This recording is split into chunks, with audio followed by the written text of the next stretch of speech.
हरी राम कृष्ण हरी हरी जय जय राम कृष्ण हरी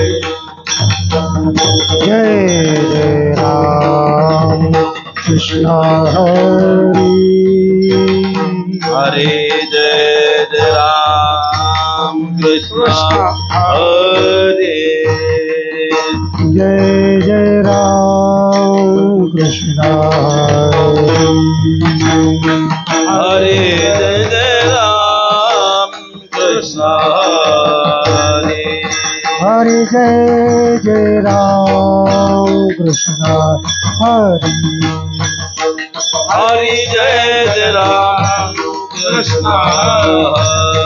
जय जय जय राम कृष्ण हरि हरि जय जय राम कृष्ण जय जय राम कृष्ण हरि हरि जय जय राम कृष्ण जय जय राम कृष्ण जय राम कृष्ण जय राम कृष्ण जय राम कृष्ण जय राम कृष्ण जय राम कृष्ण जय राम कृष्ण जय राम कृष्ण जय राम कृष्ण जय राम कृष्ण हरि जय राम कृष्ण हरि जय जय राम हरि जय राम कृष्ण हरि जय जय राम कृष्ण हरि जय राम कृष्ण हरि जय जय राम कृष्ण हरि जय राम कृष्ण हरि जय जय राम कृष्ण जय जय राम कृष्ण जय राम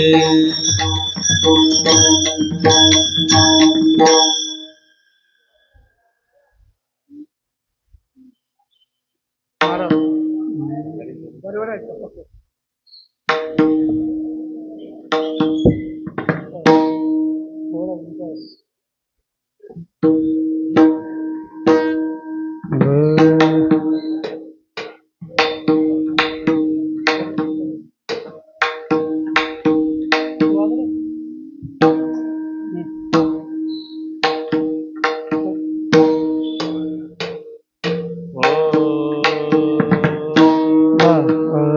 हरि हरि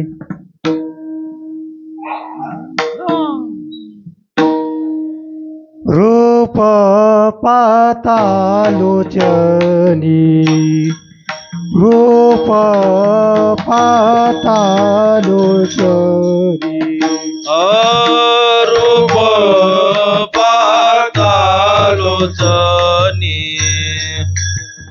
रूप पाहता लोचनी रूप पाता लोचनी रूप पाता लोचनी रूप पाहता लोचनी रूप पाहता लोचनी सुख झाले हो साजनी सुख झाले हो साजनी तो विठ्ठल बरवा तो विठ्ठल बरवा सुख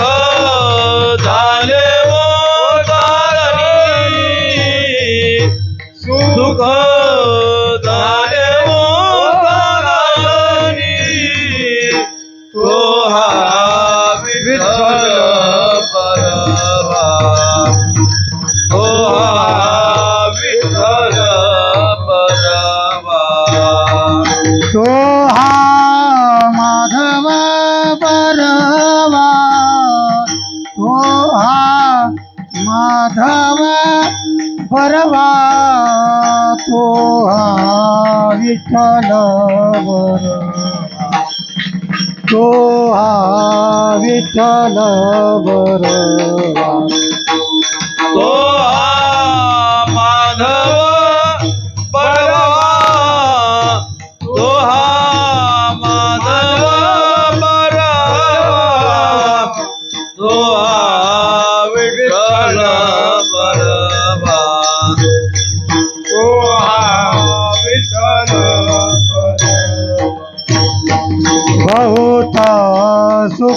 सुकृताची जोडी बहुत सुकृताची जोडी बहुत सुकृताची जोडी बहुत सुकृताची जोडी म्हणून विठ्ठली आवडी म्हणून विठ्ठली आवडी तो हा विठ्ठल बरवा तो हा विठ्ठल बरवा म्हणून विठ्ठली आवडी म्हणून विठ्ठली आवडी तो विठ्ठल बरवा तो विठ्ठल बरवा सर्व सुखाचे आगर सर्व सुखाचे आगर हे बाबा रखुमादेवी वाला बाबा रखुमादेवी वाला तो हा विठ्ठल बरवा तो हा माधव बरवा तू हा विठ्ठल तो हा विठ्ठल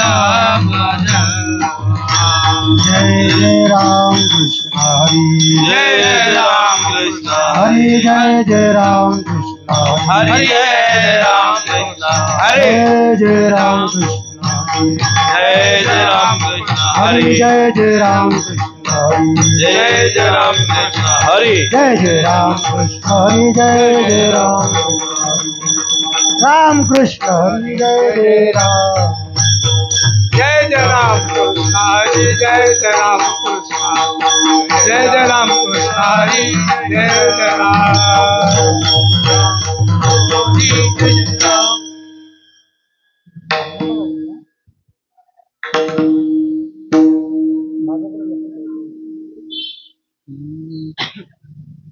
हरी हरी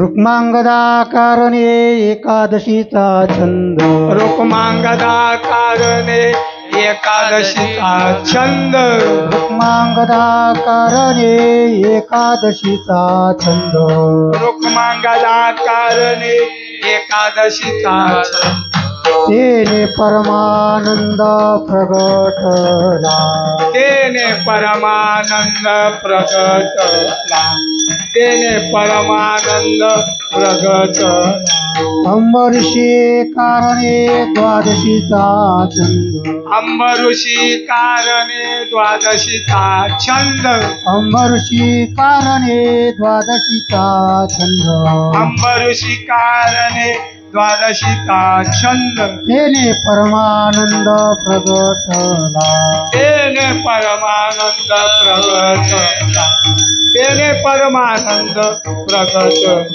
प्रल्हादा कारणे हरिनामाचा छंद प्रल्हादा कारणे हरिनामाचा छंद प्रल्हादा कारणे हरिनामाचा छंद प्रल्हादा कारणे हरिनामाचा छंद तेने परमानंद प्रगटला तेने परमानंद प्रगटला तेने परमानंद प्रगटला अंबऋषी कारणे द्वादशीचा छंद अंबऋषी कारणे द्वादशीचा छंद अंबऋषी कारणे द्वादशीचा छंद अंबऋषी कारणे द्वादशीचा छंद तेने परमानंद प्रगटला तेने परमानंद प्रगटला तेने परमानंद प्रगटला एका जनार्दनी एकविध छंद एका जनार्दनी एकविध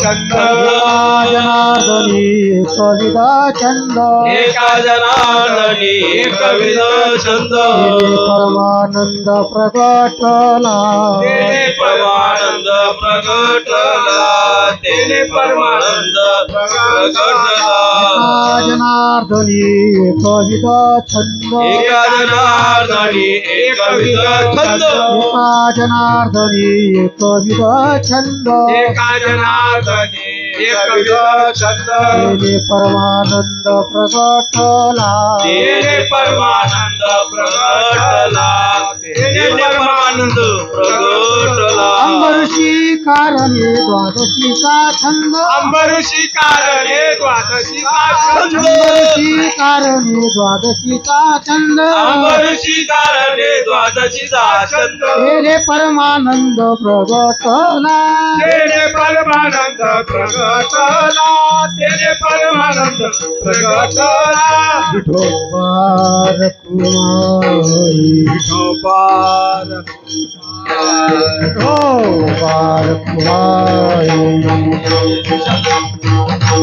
जय विठोबार कुमारी विठोबार कुमारी जय जय जय ठोबार जय विठोबार कुमारी जय जय ठोबार विठोबार कुमारी जय जय ठोबार जय विठोबार कुमारी जय जय ठोबार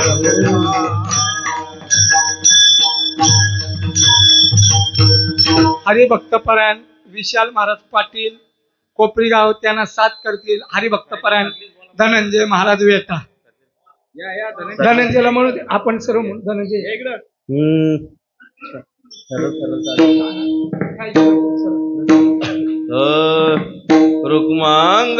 रुक्मांगदकारणे एकादशीचा छंद एकादशीचा छंद रुक्मांगदकारणे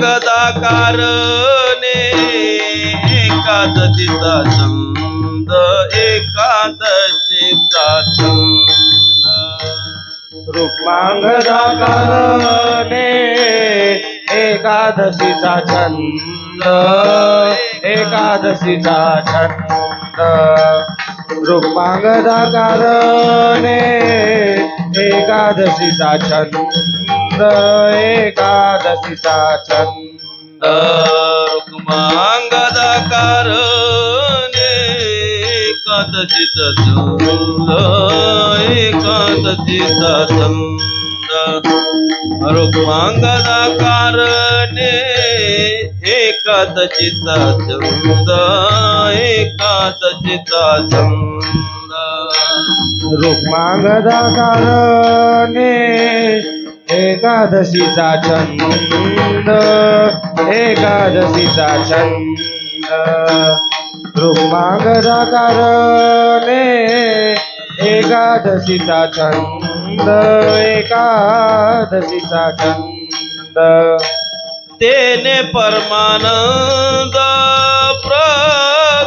प्रगटला तेने परमानंद प्रगटला अंबऋषी कारणे द्वादशीचा छंद द्वादशीचा छंद अंबऋषी कारणे द्वादशीचा छंद द्वादशीचा छंद तेने परमानंद प्रगटला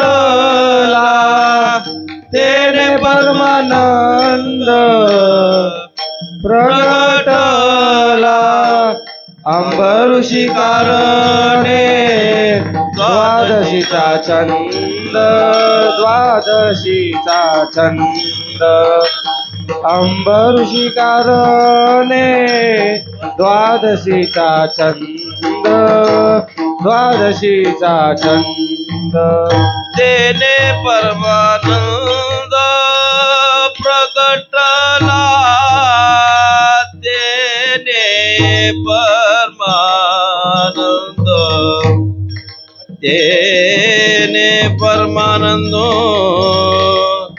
परमानंद परमानंद तेने परमानंद परमानंद परमानंद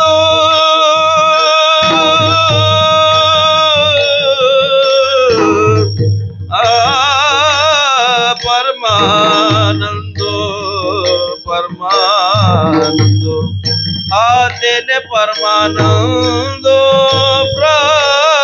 प्रगटला तेने परमानंद प्रगटला अंबर शिकारने द्वादशीचा छंद द्वादशीचा छंद अंबर शिकारने द्वादशीचा छंद द्वादशीचा छंद तेने परमानंद प्रगटला तेने परमानंद प्रगटला अंबर शिकारने द्वादशीचा छंद द्वादशीचा छंद अंबर शिकारने द्वादशीचा छंद द्वादशीचा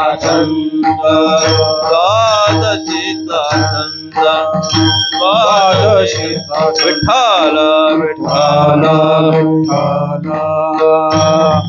विठ्ठल विठ्ठल विठ्ठल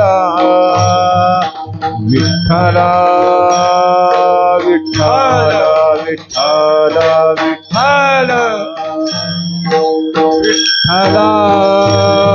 विठ्ठल विठ्ठल विठ्ठल विठ्ठल विठ्ठल विठ्ठल विठ्ठल विठ्ठल टाळी टाळी विठ्ठल विठ्ठल विठ्ठल विठ्ठल विठ्ठल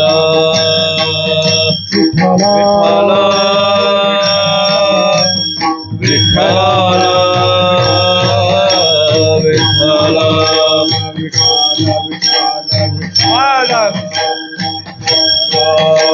विठ्ठल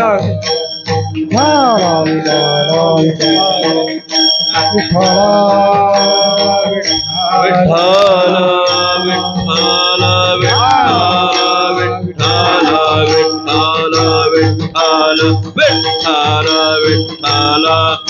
हरे विठ्ठल वरदा हरी विठ्ठल हरे ज्ञानदेव पंढरीनाथ भगवान की माऊली ज्ञानेश्वर महाराज की गुरु तुकाराम महाराज की श्री संत नामदेव महाराज की सद्गुरु सोग महाराज की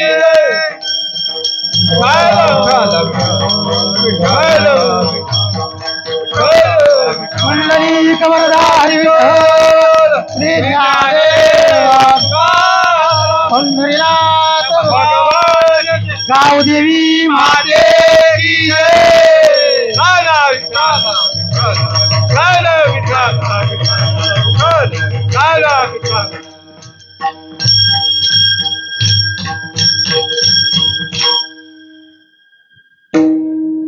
हरी हरी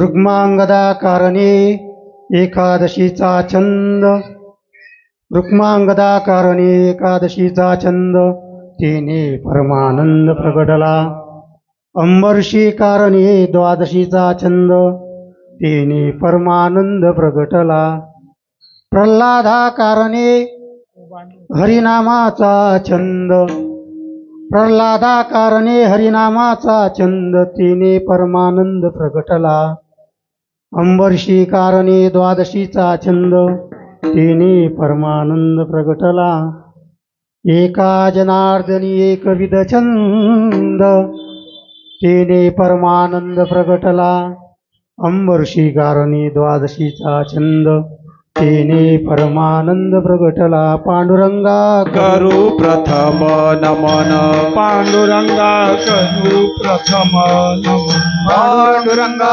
करू प्रथम नमन पांडुरंगा करू प्रथम नमन दुसरे चरणा संतांचिया दुसरे चरणा संतांची दुसरे चरणा संतांची त्यांच्या कृपादाने कथेचा विस्तार त्यांच्या कृपादाने कथेचा विस्तार त्यांच्या कृपादाने कथेचा विस्तार त्यांच्या कृपादाने कथेचा विस्तार बाबाजी सद्गुरु दास तुका बाबाजी सद्गुरु दास तुका बाबाजी सद्गुरु दास तुका महायोग पीठे तटे भीमरत्यां वरं गुंडरी गाय दातुं मुनीन्द्रै समागततिष्ठं तमानन्दकन्दं परब्रह्मलिङ्गं वदे पाण्डुरङ्गं कलावज्ञजीवोद्धरार्थावतारं कलाङ्काङ्क तेजोदिकामोदिवक्त्रं कलानीशपादापनोरदार्हदक्षं समाधिस्थमूर्तिं भजे ज्ञानदेवं नमो ज्ञानेश्वरा नमो ज्ञानेश्वरा नमो ज्ञानेश्वरा नमो ज्ञानेश्वरा नमो ज्ञानेश्वरा नमो ज्ञानेश्वरा नमो ज्ञानेश्वरा नमो ज्ञानेश्वरा निवृत्ती उदारा सोपान देवा निवृत्ती उदारा सोपान देवा निवृत्ती उदारा सोपान देवा निवृत्ती उदारा सोपान देवा मुक्ताबाई नमो त्रिभुवन पावनी मुक्ताबाई नमो त्रिभुवन पावने मुक्ताबाई नमो त्रिभुवन पावनी अवत्रय जननी देवांचे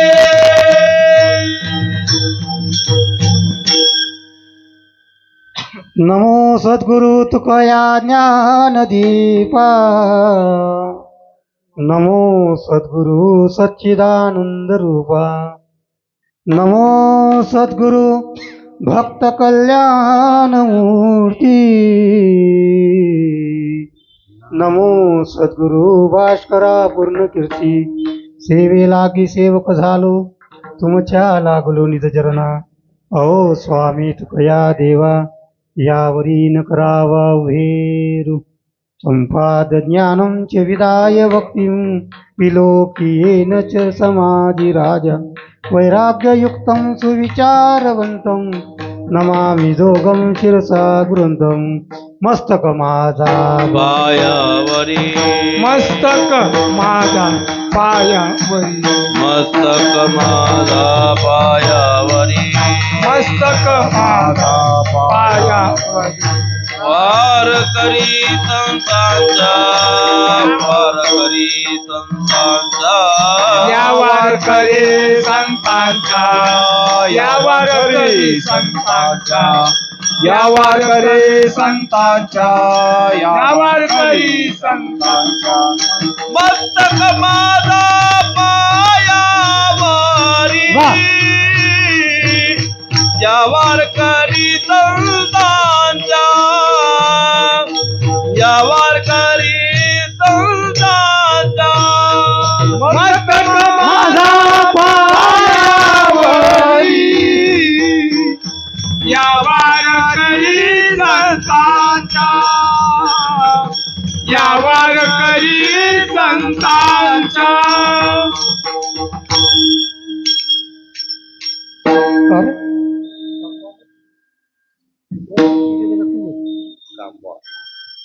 रुक्मांगदाकारणे एकादशीचा छंद तेने परमानंद प्रगटला अंबऋषी कारणे द्वादशीचा छंद येणे परमानंद प्रगटला प्रस्तुत प्राप्त स्थळी प्राप्त रूपी कीर्तन रूपी सेवेकरता निवडलेला अभंग महान भगवत भक्त पैठण निवासी श्री संत शांतीब्रह्म एकनाथ महाराज यांचा 4 चरणाचा भगवान परमात्म्याला कोणी कोणी कुठल्या कुठल्या साधनेने प्राप्त करून घेतलेलं आहे त्या साधनेचं आणि त्या भगवान परमात्म्याचं आणि त्या भक्ताचे कथेचं वर्णन या अभंगामध्ये करतायत. विठ्ठल विठ्ठल विठ्ठल विठ्ठल विठ्ठल विठ्ठल विठ्ठल. चालू असलेली ही नाचू कीर्तनाची रंगी हा जो उपक्रम आहे उत्कृष्ट असा उपक्रम आहे. यावर्षी या दिवशी या वेळेला या नाचू कीर्तनाची रंगी या उपक्रमाला 5 वर्ष पूर्ण झाली आणि 6व्या वर्षाला सुरुवात आजपासून 5व्या वर्षाला सुरू 5व्या वर्षाला सुरुवात 4 वर्ष संपूर्ण झाली आणि त्याच्यामधलं आजचं हे जे आहे हे 59 क्रमांकाचं कीर्तन आहे ना. आणि आजचे जे आयोजक आहेत ते आयोजक जे आहेत ते वैकुंठवासी हबब जमनाबाई काना म्हात्रे स्मरणार्थ श्री हरिभक्तीपरायण दीपक कसरू म्हात्रे आणि त्यांनाच जोडीदार आहेत श्री दामोदर हेंदर नाईक यांच्या सौजन्याने यांच्या आयोजनाने आजची ही नाचू कीर्तनाच्या रंगीची कीर्तन सेवा आहे. विठ्ठल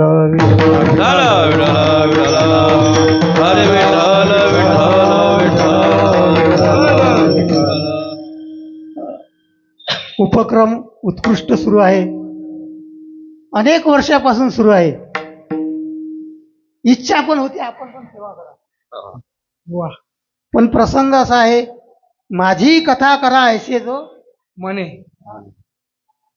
आपलं कीर्तन ठेवावं असं म्हणून तुमच्याकडे दुर्भाग्य तुमच्याकडे पद्धत चालली ती नाही नाव पत्रिकेत नसलं तरी पण वाद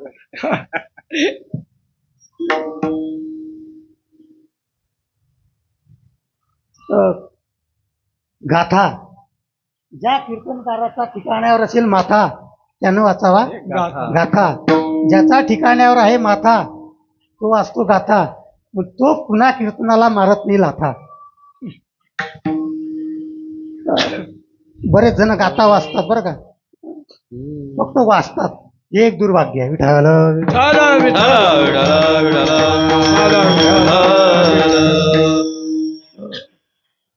या ठिकाणी जमलेले सगळे टाळकरी यांचं नाव घेतल्यापेक्षा ते माझे सोयारे सज्जन सांगाते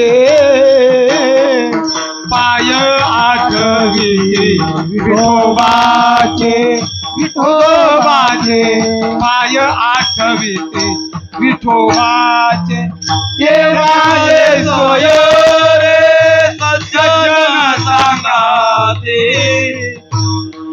पाय आठवी विठोबाचे विठोबाचे पाय आठवीते विठोबाचे.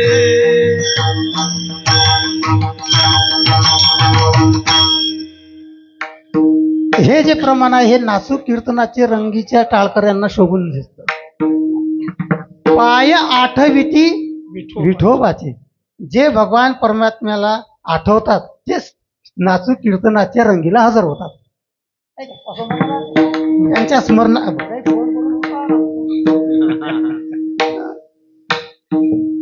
ज्यांना ज्यांना एकादशी स्मरणात राहते नवे नवे एकादशी धरणारेच इथं उपस्थित आहेत असं म्हणायला काही हरकत नाही ना. घरी गेल्यानंतर असे पण काही असते असं. पण नाचू कीर्तनाची रंगी या उपक्रमामध्ये तेच उपस्थित असतात जे भगवान परमात्मा विठ्ठलाचे तुकोबराय म्हणतात ते माझे सोयरे आहेत नाही का. मला बरेच जण म्हणतात नाव नाही घेणार तुम्ही सगळे नाते गोष्टी काय म्हणतात बरेच जण मी म्हणतात इकडे जाऊन काय सांगितलं हा नाही ते तिकडे जाऊन बोलावं लागतं. कट करेंगे. बरेच जण म्हणतात मला तुम्ही सगळं सोडलं, पण वास्तविक पाहिलं तर ते आपले खरे नातेवाईक ते फक्त दहाव्याला पिंडदान करण्यासाठीच आहेत. अंतकाळी होती पाठी मोरे, अंतकाळी होती पाठी मोरे, अंतकाळी होती पाठी मोरे, अंतकाळी होती पाठी मोरे. ते सोयरे कसे आहेत, लावून या मोह संसारी गुभिती, संसारामध्ये गुंतवून देतात आणि अंतकाळाला पाठीमोरे होतात. हे रक्ताची नाती असतात, ही फक्त जिवंत असेपर्यंत भांडणं करण्यासाठी असतात आणि मेल्यानंतर पिंडदान करण्यासाठी असतात. पण ते आपले सोयरे नाही. तुकोबराय म्हणतात दसरा दिवाळी तोची माझा सण सण, सखे हरिजन ते माझे सोयरे आहेत, ते माझे संगती आहेत. कोण? तर जे भगवान परमात्म्याचे पाय आठवतात. माझ्या कुटुंबात असं लोक कोणी त्यांना म्हणून त्याच्यामुळे त्यांच्याकडे लक्ष पण द्यायचं नाहीये. विठोबाचे पाय आठवत नसतील अशा सोयऱ्यांचा काही विठ्ठल विठ्ठल विठ्ठल विठ्ठल विठ्ठल विठ्ठल हरे विठ्ठल. माझा विषय दुसरीकडे जाईल. असो, आजची जी कीर्तन सेवा आहे ती एकादशीच्या निमित्ताने दरवर्षी जवळपास ही सेवा वामन जयंती आणि एकादशी ही एकत्र येते. या वेळेला तिथी वाढल्यामुळं उद्या वामन जयंती आली. चांगली गोष्ट आहे. जेवढे उपवास जास्त घडतील तेवढे माणसाची भक्ती जास्त होत असते. उपवास या शब्दाचा अर्थ काय आहे? उपवास या शब्द, तुम्ही फक्त माझ्याकडे लक्ष द्या. मला ही शक्यता पहिलेच होती का इथं कीर्तन करायचं म्हणजे विक्षेपाला जास्त प्राधान्य द्यायला जातं. कारण की रोड रस्ता आहे ना, कोण भाजी घ्यायला येतंय, कोण कशाला येतंय, तिकडे लक्ष नाही. माझ्याकडं कॉन्ट्रेटेशन करा, आपण कीर्तन ऐकतोय. विठ्ठल विठ्ठल विठ्ठल विठ्ठल. विषय असा सुरू होता का उपवास जास्तीत जास्त आले तर उपवास या शब्दाचा अर्थ आहे उप म्हणजे जवळ, वास म्हणजे राहणे. उपवासाच्या दिवशी जवळ राहणे. कोणाच्या? आपल्या सगळ्यात जवळचं कोण आहे? आपल्या जवळचं सगळ्यात कोण आहे? आपल्या जवळ सगळ्यात कोण आहे? तो जर आपल्या जवळ नसला तर हे बाकीचे आपल्या जवळ येणार. हे आपल्याला काय म्हणतील? जसं महाभारत युद्धामध्ये युद्ध संपल्यानंतर भगवान परमात्म्याचा रथ, अर्जुनाचा जो रथ होता तो पेटला. रथ पेटल्याच्या नंतर अर्जुनाने विचारलं, देवा तुम्ही उतरल्या बरोबर रथ का पेटला? भगवान परमात्मा म्हटले का मी या रथातून उतरल्यानंतर लोक पेटून तरी देतात, नाही का?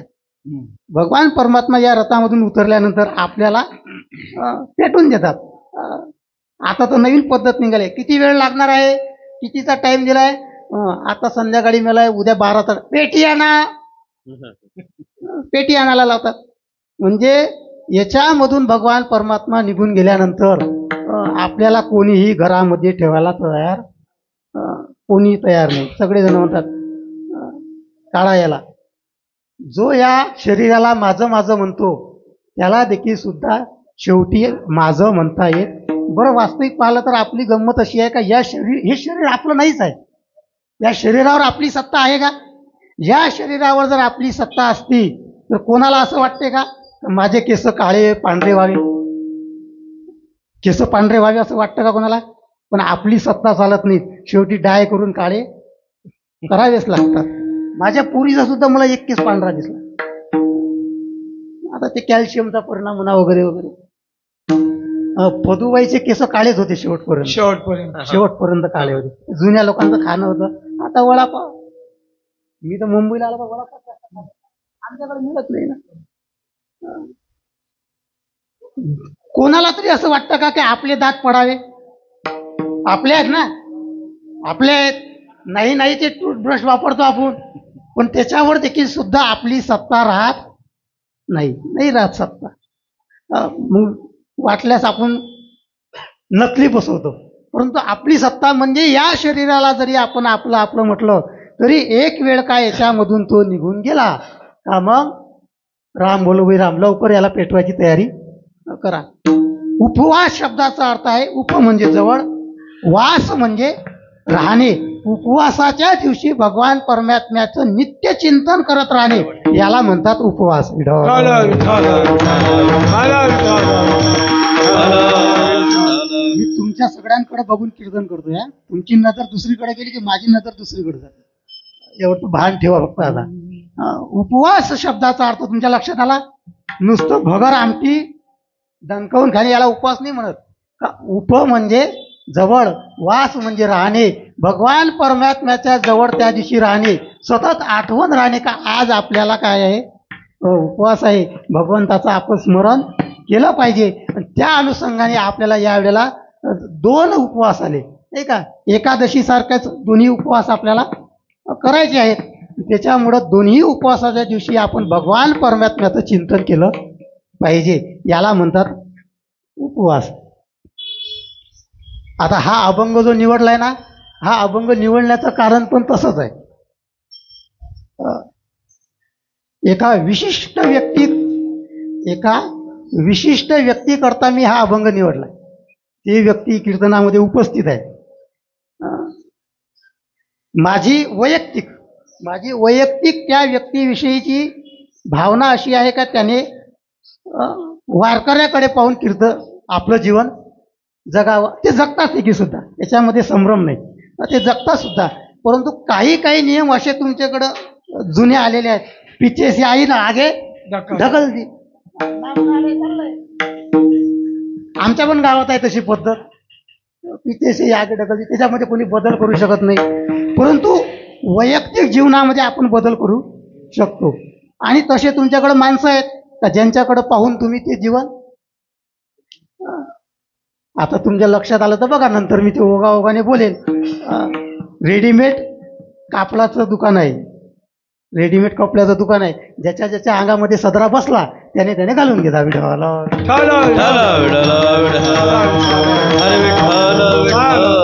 फक्त एवढं लक्षात ठेवा का हा अभंग निवडण्याचं कारण ती व्यक्ती इथं उपस्थित आहे, एवढं लक्षात ठेवा. आता कशासाठी सांगतायत ते बघ वगैरे पाहून घ्या.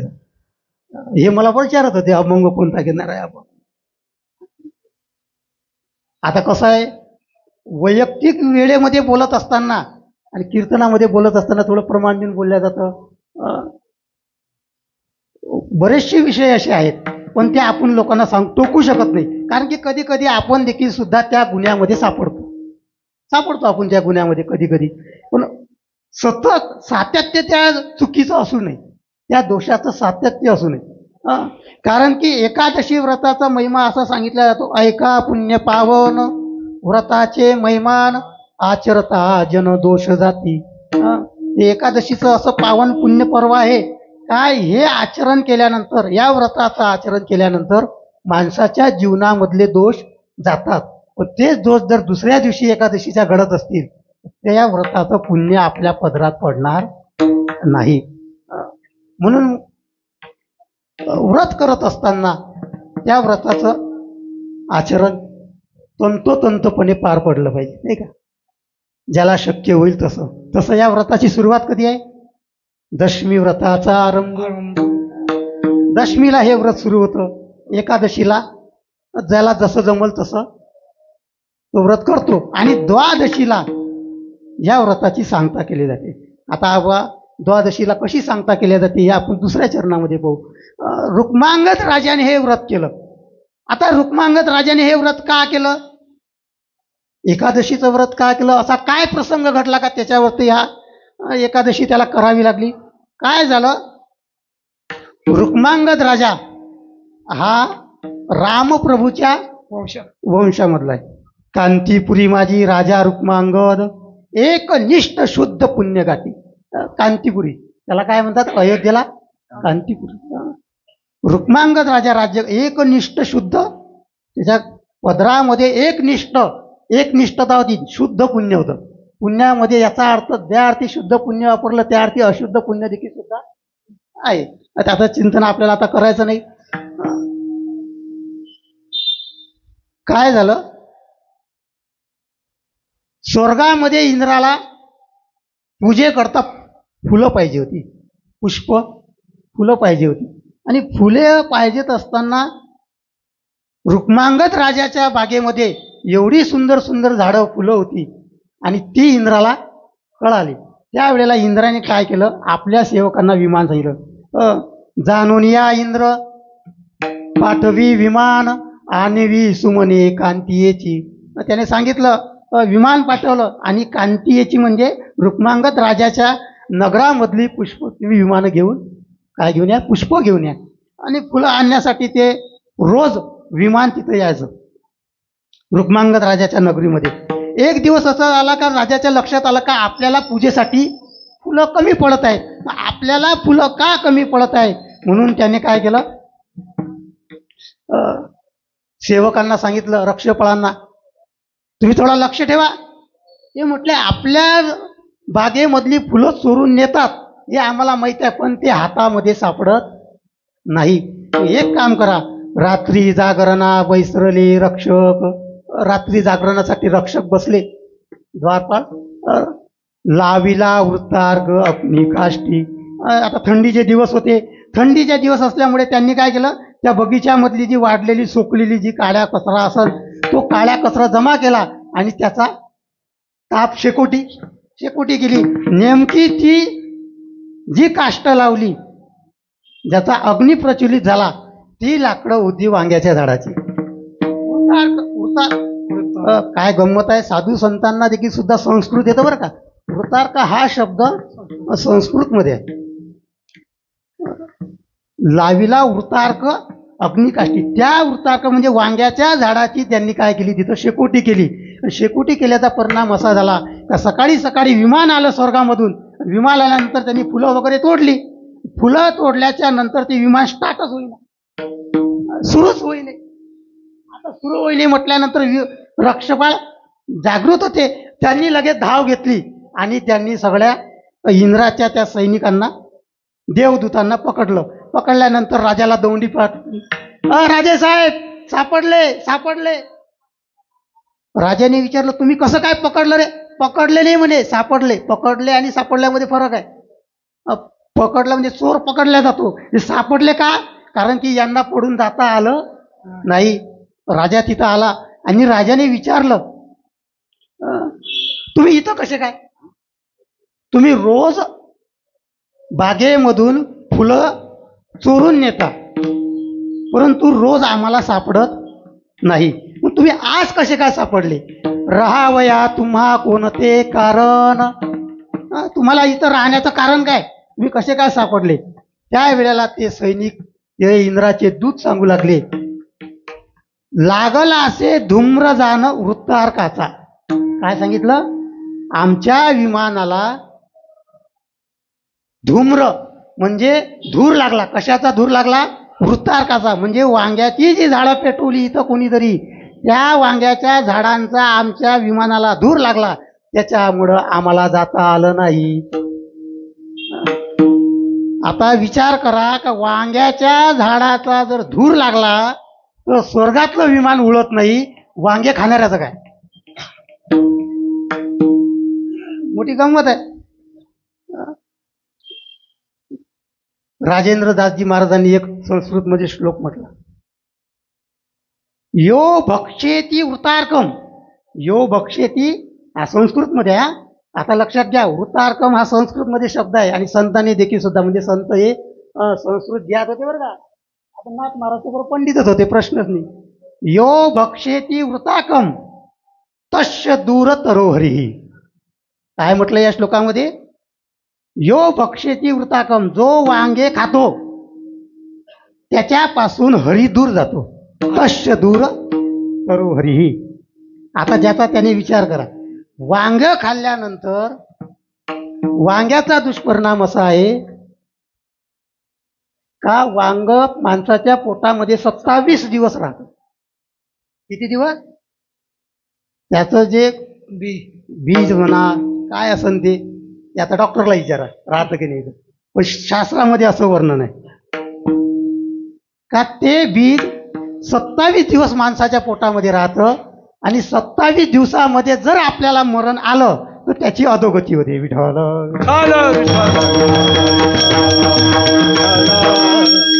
अजून एक श्लोक सापडला नाही. वांग्याचा काटा जरी रुतला तरी नरकाची प्राप्ती आहे. तर वांगे खाणाऱ्यांनी आपापला विचार करा, बा आपला काय, आपण बटाटेच खातो.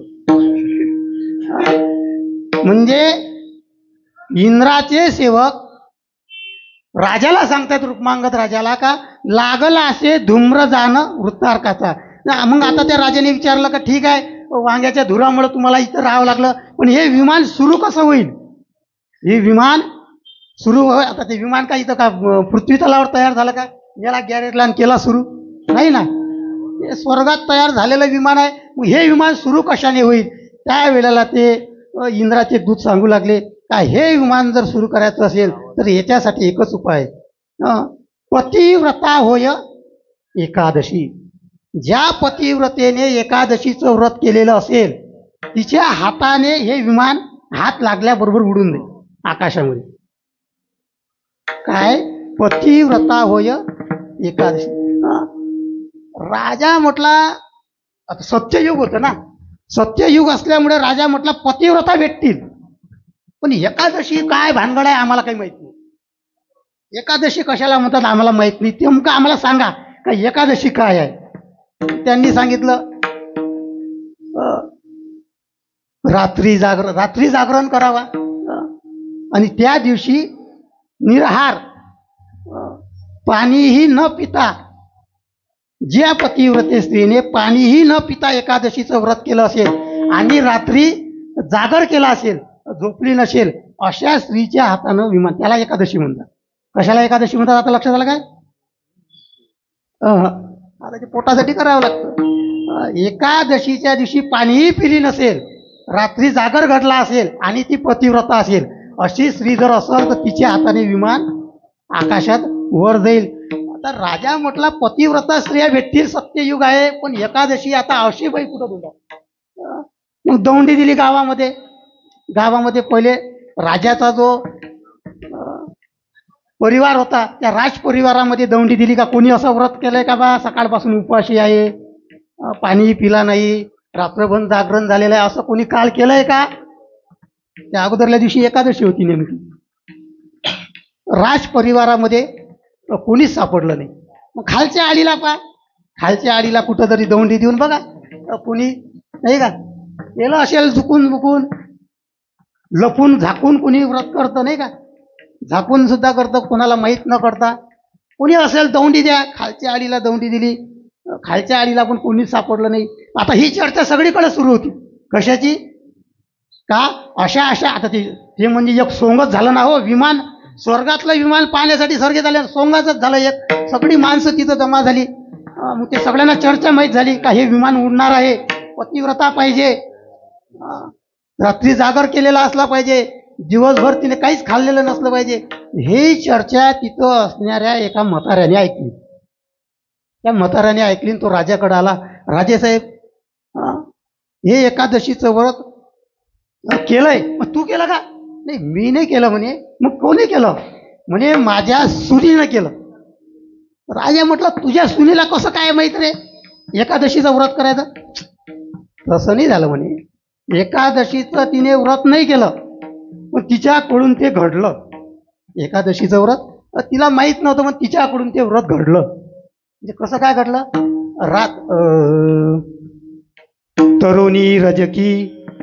तरुणी रजकी बैसली युवनी.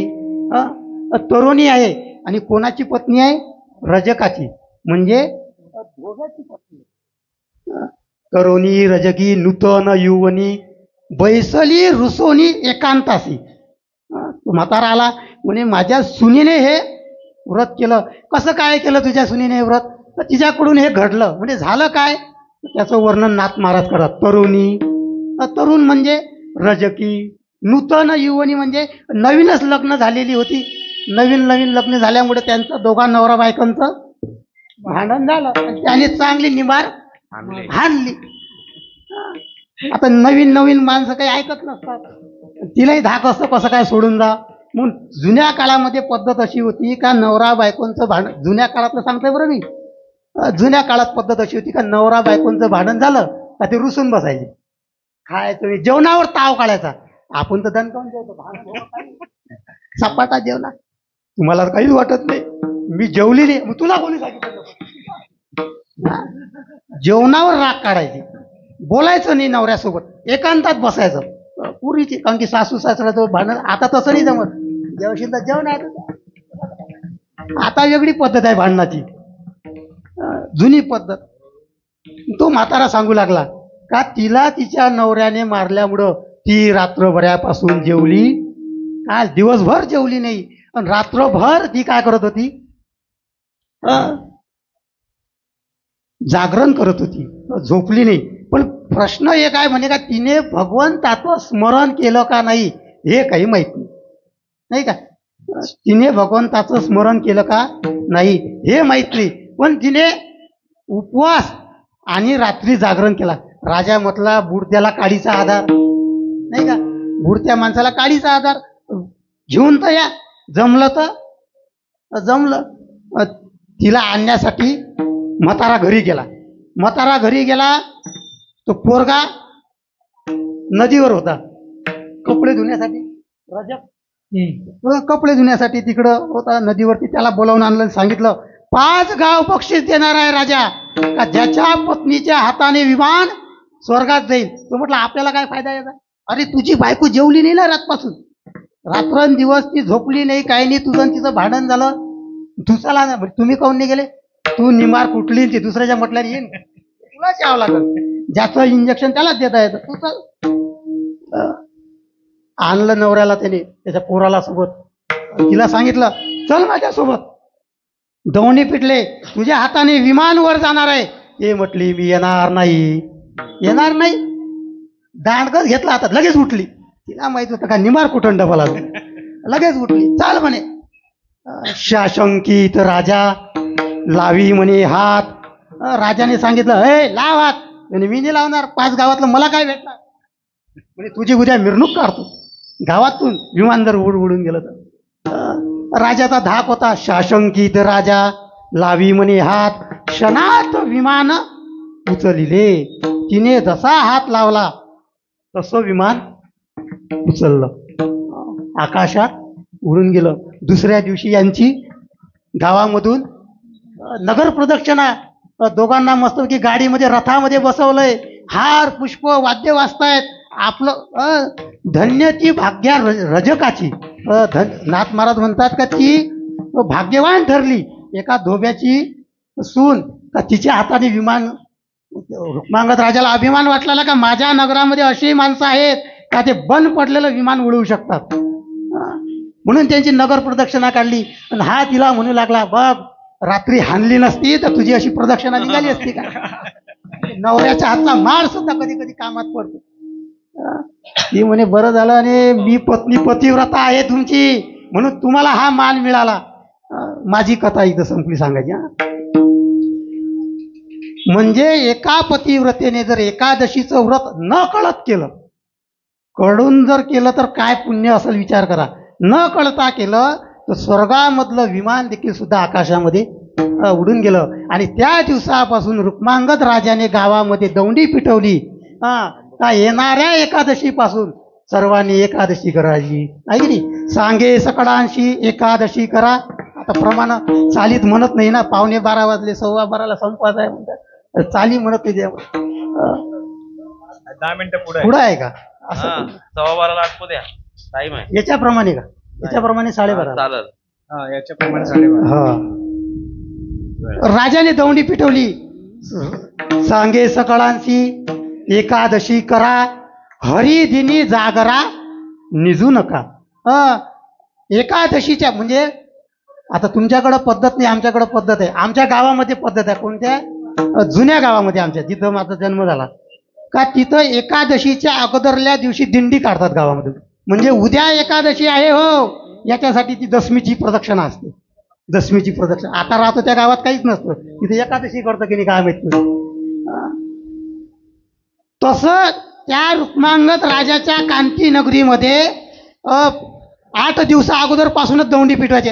लक्षात ठेवा, 8 दिवसानंतर एकादशी आहे, 5 दिवसानंतर एकादशी आहे, 2 दिवसानंतर एकादशी. लक्षात ठेवा, उद्या एकादशी आहे. पण ज्या दिवशी एकादशी असते त्या दिवशी दिवसभरात लक्षात ठेवा आज एकादशी आहे. जो कोणी जेवला, ज्याने कोणी रात्री जागर केला नाही, हरीचं स्मरण केलं नाही, त्याला शुळावर देण्यात येईल. धाकाने का होईना, असा पण राजा पाहिजे. असा राजा पाहिजे का लोकांकडून उपवास करून घेतले पाहिजे. असे महाराज लोक पाहिजेत का त्यांनी उपवास करून घेतला पाहिजे. नाही तर हाही जेवतोय. कोपरी गावातलं राम मंदिर आहे ना, कोपरी गावातलं राम मंदिर, तिथं कीर्तन असायचं. मी यायचो त्यावेळेला रामनवमीच्या दिवशी त्या महाराजचं. तो जेवायचा, रत्नाकर महाराज. त्याला म्हटलं महाराज तुम्ही जेवताय, आपल्याला कीर्तन कशाला कर. कीर्तन कोणाचं ठेवावं याचं देखील सुद्धा समाजाला भान पाहिजे.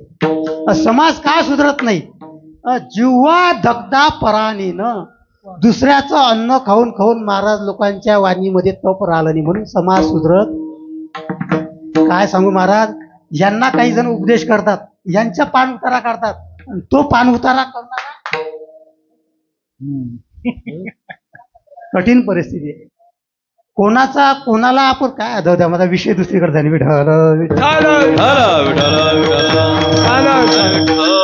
विषय दुसरीकडे जाईल आणि जो तो आपल्याच अंगावर घोंगळं वळून घेईल, म्हणजे मी माझ्या अमंगाकडे वळतो. नाही तर तुमची पण काय करा, माझंच उघडं पडलंय, दुसऱ्याचं कुठं झाकत बसू. असो, रुक्मांगद राजाच्या नगरामध्ये एकादशीचं ते व्रताचं पालन तंतोतंत बळजबरीने का होईना लोकांना ते व्रत करावंच लागायचं. असं व्रत त्याने सुरू ठेवलं. परंतु इंद्राला टेन्शन आलं. इंद्र म्हटला, याने जर असंच हे व्रत चालू ठेवलं आणि ह्या व्रतामुळे जर माझी गादी याने मागितली तर, याने जर माझी गादी मागितली तर काय करा. दुसरं टेन्शन आलं कोणाला माहित आहे का, यमराजाला. चित्रगुप्ताला टेन्शन आलं. चित्रगुप्त धर्मराजाकडे गेला. धर्मराजाला सांगितलं, हे तुमचे वही पेन आणि हा जो चाबूक आहे हा तुमच्याकडे ठेवा. म्हणे काय बरं रे, अरे कोणी देखील सुद्धा नरकामध्ये येतच नाही, सगळे वैकुंठालाच जातात. आपण आपल्या फोटोच्या समोर मेल्यानंतर लिहितो स्वर्गवासी न वैकुंठवासी, पण नेमकं आपण कुठं जातो याचा आपल्याला, महाराज लोक कुठं जातात मला माहित आहे. विठ्ठल कोणीतरी एखादा वैकुंठाला जात असतो कितीतरी वर्षानंतर, पण त्या ठिकाणी तो यमधर्म सांगू लागला धर्मराजाला का वैकुंठामध्ये सगळे येत आहेत, यमाचे नरकाचे दरवाजे ऑफिस बंद पडायची वेळ आली. जिथं जो नौकर ज्याला काही कामच नसेल त्याने राजीनामात फुकटचा पगार घेऊ नाही. आपल्या कामाशी आपण प्रामाणिक असलं पाहिजे. नाही तर मग मच्छर मारायला सांगितले. आता सकाळीच मी एका जणाला फोन केला, आठवलं म्हणून सांगत, एका जणाला फोन केला सकाळी, कुठं आहे, आपल्याला फोन केला 10,000 पाहिजे म्हणजे झोपलोय. झोपलाय म्हणजे तू रात्री जागरण नाही, म्हणजे कामावर झोपलोय. त्याचं नाव सांगत तुम्हाला नंतर. कामावर झोपलोय म्हणजे आपल्या कामाशी जो प्रामाणिक नसेल ना त्याने त्या कामाची राजीनामा दिला पाहिजे. यम धर्म सांगू लागला, मला काहीच काम नाही, कोणी देखील सुद्धा नरकामध्ये येत नाही. का बरं नरकामध्ये येत नाही, तर रुक्मांगद राजाने असा नियम केलेला आहे का सगळेजण काय करतायत, एकादशी व्रत करतायत, त्याच्यामुळं सगळे वैकुंठाला जात आहेत. मग आता काय करावं, तर म्हणून त्या ठिकाणी एक स्त्री पाठवली आणि त्या स्त्रीच्या एका जनार्दनी होता स्त्री संग, व्रता होय भंग तात्कालिक. स्त्री संग त्या रुक्मांगद राजाच्या जीवनामध्ये आला आणि तो व्रत करायला विसरला. पण त्याची जी पत्नी आणि त्याचा जो मुलगा होता धर्मांगद, याने ते व्रत चालूच ठेवलं. त्या दोघांना आई वडिलांनी ते चालूच ठेवलं. मुलांनी आणि आईने ते व्रत सुरूच ठेवलं. व्रत सुरू ठेवलं, परंतु राजा भानावर नव्हता. ज्या ठिकाणी बेधुद्ध राजा, त्या राजाच्या नगरीचं काही खरं नसतं. गंमत अशी झाली पुढं चालून का एक दिवस तिने तो दौंडी पिटवली ना, झेंडा पिटविला, श्रीहरी जागरू, झेंडा पिटवला. दौंडी का उद्या एकादशी आहे, आणि ती रुक्मांगद राजाच्या कानावर पडली आणि तो भानावर आला. अरे बापरे, आपण कुठं पत्नाला गेलोय, आपलं भान नाही. या स्त्रीच्या नादामध्ये आपण एकादशीचं व्रत करायचं राहून गेलं. म्हणून त्याने उतरला, शय्येच्या खाली उतरला वगैरे वगैरे. नाथ महाराजांनी त्याचं वर्णन केलेलं आहे. खाली उतरल्यानंतर ती स्त्री आली, जी इंद्राने पाठवली होती. ती स्त्री आली आणि तिने सांगितलं, हे तुम्ही काय करताय? म्हणे, अरे एकादशी आहे आज, एकादशीच्या दिवशी उपवास करायचा असतो, भगवंताचं स्मरण करायचं असतं, रात्रभर जाग. ते म्हटले, असलं काही आपलं ठरलं नव्हतं, आपलं एकच ठरलं होतं, मी सांगणार ते तुम्ही ऐकणार. बरोबर ना? तसंच चाललंय ना? नाही का? तसंच चाललं. मी सांगणार तसं तुम्हाला ऐकावं लागणार, नाही तर मी सोडचिठ्ठी घेणार. त्यांचं पहिलेच ठरलं होतं, त्या मोहिनीचं आणि रुक्मांगद राजाचं. रुक्मांगद राजाला काही सुचेना, मोहिनीला तर मी सोडू शकत नाही, एकादशी व्रत पण सोडू शकत नाही, स्मरण झालेलं आहे, एकादशी व्रत घडलं पाहिजे. म्हणे, तुला दुसरं काही पाहिजे असेल तर माग, मी द्यायला तयार आहे, पण मी एकादशीचं व्रत सोडू शकत नाही. मग ती म्हणाली, का तुम्हाला जर एकादशीचं व्रत सुटत नसेल तर तुमचा जो मुलगा आहे तो मला येरी म्हणे, तुझ्या कुडीचा दीपक दीपक देही सम्यक मज लागी. तिने सांगितलं, दीपक म्हणजे वंशज, तुम्ही कचरू घराण्याचे, म्हात्रे घराण्याचे वंशज आहात, अशीच परंपरा चालू ठेवा. म्हणजे परंपरा खंडित आहे, कुठं गेली? तिकडे आहे वाटतं. थोडंसं बाजूने जातो अजून. फार गंमत आहे महाराज आजची एकादशीचा. आता जसा विषय तसा बोल. मी यांना मगाशीच बोललो का मी कुठं जाईल कुठं सांगता येत नाही. जसा विषय आठवण, हे मला सकाळी म्हटले का एकादशीचं महात्म्य सांगा आजच्या. आता योगाने ते आठवलं म्हणून सांगतो. वंश परेवरून आता दुसरीकडे घुसतो जरासा, कुठून कुठं घुसतो लक्षात ठेवा बरं तुम्ही. आजच्या एकादशीचं नाव आहे परिवर्तनी एकादशी. आजच्या एकादशीचं नाव परिवर्तनी एकादशी आहे. याला जयंती एकादशी सुद्धा म्हणतात. का जयंती म्हणतात? का वामन भगवंताचा जन्म देखील सुद्धा याच एकादशीला होतो. या वर्षी तिथी वाढली म्हणून दुसऱ्या दिवशी झाला. भगवंताचा जन्म याच दिवशी झाला. परिवर्तनी एकादशी का म्हणतात? तर भगवान परमात्मा देवशयनी एकादशीला भगवंताची मूर्ती एक पाताळामध्ये बळीच्या दारात आहे.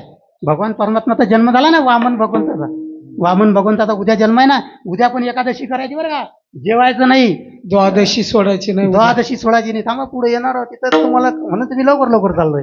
इथंच माझा विषय आहे. परिवर्तनी एकादशी म्हणजे भगवान परमात्माची एक मूर्ती बळीच्या दारामध्ये आहे.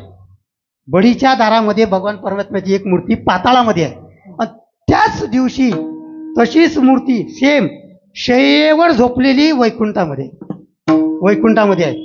देवशयनी एकादशीला भगवान परमात्मा त्या शय्येवर ते झोपतात आणि परिवर्तनी एकादशीला करवट घेतात, म्हणजे आपली कुस बदलतात, म्हणून याला परिवर्तनी एकादशी म्हणतात.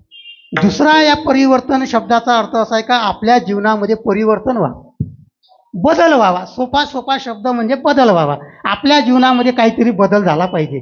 आम्ही फक्त महाराज मंडळी सांगत असतो बदल झाला पाहिजे, पण नेमका बदल व्हावा ही अपेक्षा आपण दुसऱ्याकडून ठेवतो, आपल्या घराकडून ठेवत नाही. हे आपलं एक दुर्भाग्य आहे. विठ्ठल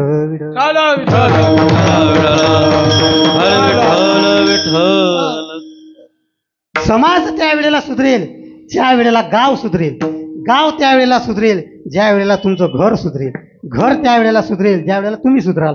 तुम्ही सुधरले पण तुम्ही लोकांना सांगताय सुधरा, बदल करा, परिवर्तन करा. आपलं काय? आपलं काहीच नाही. आपण दुसऱ्याला सांगतोय माळा घाला, आपले सांगणारे ते तसेच राहतात. फार दुर्भाग्य आहे. आता मोठेपणाने पण एक गोष्ट सांगतो. आता इथं एकादशी करायच्या अगोदर मला घरी एकादशी सुरू करावी लागते. तुम्हाला सांगतो एकादशी करा, नाथ महाराजांसारखं झालं माझं. त्याला सांगितलं गुळ सोडायला, पहिले नाथ महाराजांना सोडायला लागला. तसं मला पहिले एकादशी पोरीची चालू करावी लागली आणि तिची परीक्षा पण घेतली मी. पंढरपूरहून ज्या वेळेला आम्ही आता आलो ना, बरोबर मला वाटतं आज 15 दिवस झाले. आज 15 दिवस झाले. आम्ही 10 पावणे 10 वाजता घरी पोहोचलो. हिची होती शाळा. शाळा असल्यामुळे फराळाचं काही तयार होऊ शकत नाही. हिला म्हटलं तू शाळेमध्ये खिचडी भात खाऊन घेतो, मग तिने ऐकलं आज एकादशी आहे. मग मी दीडच्या टायमिंगमध्ये, दीडचा जेवणाचा टायमिंग असतो ना त्यांचा खिचडीचा, लहान मुलांचा, जिल्हा परिषदचा, त्यावेळेला मी भगर घेऊन गेलो. तर ही अशी उभी होती, तिला अशी उभी होती, मुलं जेवत होते. मी तिच्यातल्या एका पोरीला विचारलं, ही का बरं जेवली नाही का, खिचडी का बरं खात नाही, खिचडी भात? म्हणे ही म्हणते की माझी उपवास आहे. तेव्हा मला वाटलं का एकादशी धरते. म्हणजे इथं एकादशी सांगण्या अगोदर तिथं एकादशी सुरू करावी लागली. गोकुळाष्टमीला पण असंच झालं. गोकुळाष्टमीच्या दिवशी 15 ऑगस्ट होती यावर्षी. 15 ऑगस्टला शाळेमध्ये नारळ फोडला. नारळ फोडतात काही जण ते झेंडावंदनच्या वेळेला. नारळ फोडला तर हिच्या जवळ खोबरा होतं, नारळाचं डौल, प्रसाद वाटला असं. हिनं ते नारळ घरी आणलं. म्हटलं खाल्लं का बरं? एकादशी आहे ना म्हणे, एकादशीला खातात का नाही खात गोकुळाष्टमीला? म्हणजे आधी करावे मग इतरा सांगाय. आपला नुसता धोडान चाललाय, माळकरी व्हा, परिवर्तन करा, बदल करा. एखादा जर भर कीर्तनात उठला, त्याने म्हटलं बुवा तुमचं कसं, तर काय राहिली इज्जत राहील का माणसाची? नाथ महाराजांनी अगोदर गुळ खाणं बंद केला, नंतर त्या पोराला सांगितलं बाबा अगोदर सांगू शकले नसते का? मी पण तुम्हाला सांगू शकलो तर ठासून एकादशी करा, पण माझंच उघडं होतं म्हणून मी पोरीला एकादशी सुरू, म्हणून आता सांगतोय एकादशी करायचा. एकादशी केली पाहिजे. आपले पण पोरं दोन्ही गेले घरी. दोन्ही पोरं आता टिफिनला, माऊली आणि वैष्णवी फराळाचा डब्बा घेऊन गेले. मला नाही वाटत महाराज लोकांच्या पोरांना माहीत असेल एकादशी आहे. फार दुर्भाग्य आहे. परिवर्तन या शब्दाचा अर्थ असा आहे, बदल झाला पाहिजे, पण तो बदल अगोदर नाथ. तुकोबरायांचं पण तसंच आहे. तुकोबरा सहज कीर्तनाला उभे नाही राहिले, आधी पाठ केली, संतांची उत्तरे. पुढचा शब्द फार महत्वाचा आहे, विश्वासे आदरे करून या. नुसतं गाता वाचणं सोपं नाहीये, पारायण कोणी पण करेल. विश्वास, आदर त्या अभंगाच्या विषयी असं वाटलं पाहिजे का नाही हा अभंग आपला विषय होतो का नाही. दीपक महाराजांचा माझा विषय होतो. त्याला बरेच जण म्हणतात कीर्तन करा, तो म्हणते आपण लायकीचेच नाही. तुझ्या अगोदर मलाही तसंच वाटतं, हा अभंग आपल्यासाठीच आहे. नो कीर्तन, सोपं नाही आहे कीर्तन करणं. अशी तुकोबरायांनी ठोकले ना कीर्तनकारांची, चाललंय म्हणून चाललंय आपलं. असो, आपला विषय कुठून बदलला होता. परिवर्तनी एकादशी आहे आजची. आणि याच दिवशी रुक्मांगद राजाच्या जीवनामध्ये ती स्त्री आली, आणि ती स्त्री आल्यामुळे त्या स्त्रीने सांगितलं का तुम्ही एकादशी करू. मग तुम्हाला काय पाहिजे? येरी म्हणे तुझ्या कुडीचा दीपक देई मज सम्यक, तुझ्या मुलाचा शिरच्छेद करून मला दे, तर मी तुला एकादशी व्रत करू देते. मुलाने देखील सुद्धा आज्ञा दिली, बाबा ठीक आहे, तुमच्या इच्छेसाठी माझा शिरच्छेद करा. पत्नीने देखील सुद्धा परवानगी दिली, शिरच्छेद करा, चालेल. मारावया खड्ग स्मराला अच्युत. त्याने भगवंताचं स्मरण केलं, हातामध्ये शस्त्र घेतलं त्याला मारण्याकरता. तेवढ्यामध्ये भगवान परमात्मा प्रगट झाले. अंतकाळी केल्या देवाचे स्मरण, तेव्हा नारायण प्रगटला.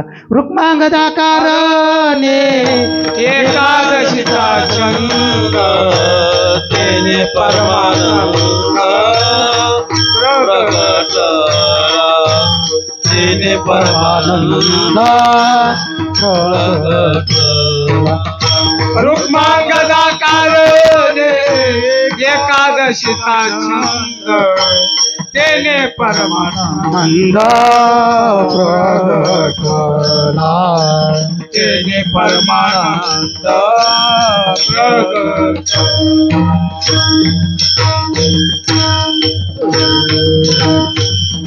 सकळ नगरी वाहिली विमानी, वैकुंठ भुवनी पावविली. एकादशीच्या ताकदीवरती रुक्मांगद राजाने पूर्ण नगरी वैकुंठाला दिली.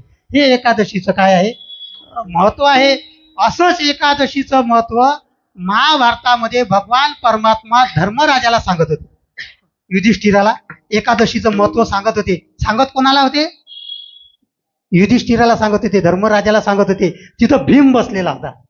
भगवान परमात्मा सांगत होते, एकादशीच्या दिवशी अन्न ग्रहण करणे म्हणजे पाप भक्षण करणे आहे. सगळी पाप, आता ते विस्तार वाढेल, जास्त लांबवत नाही.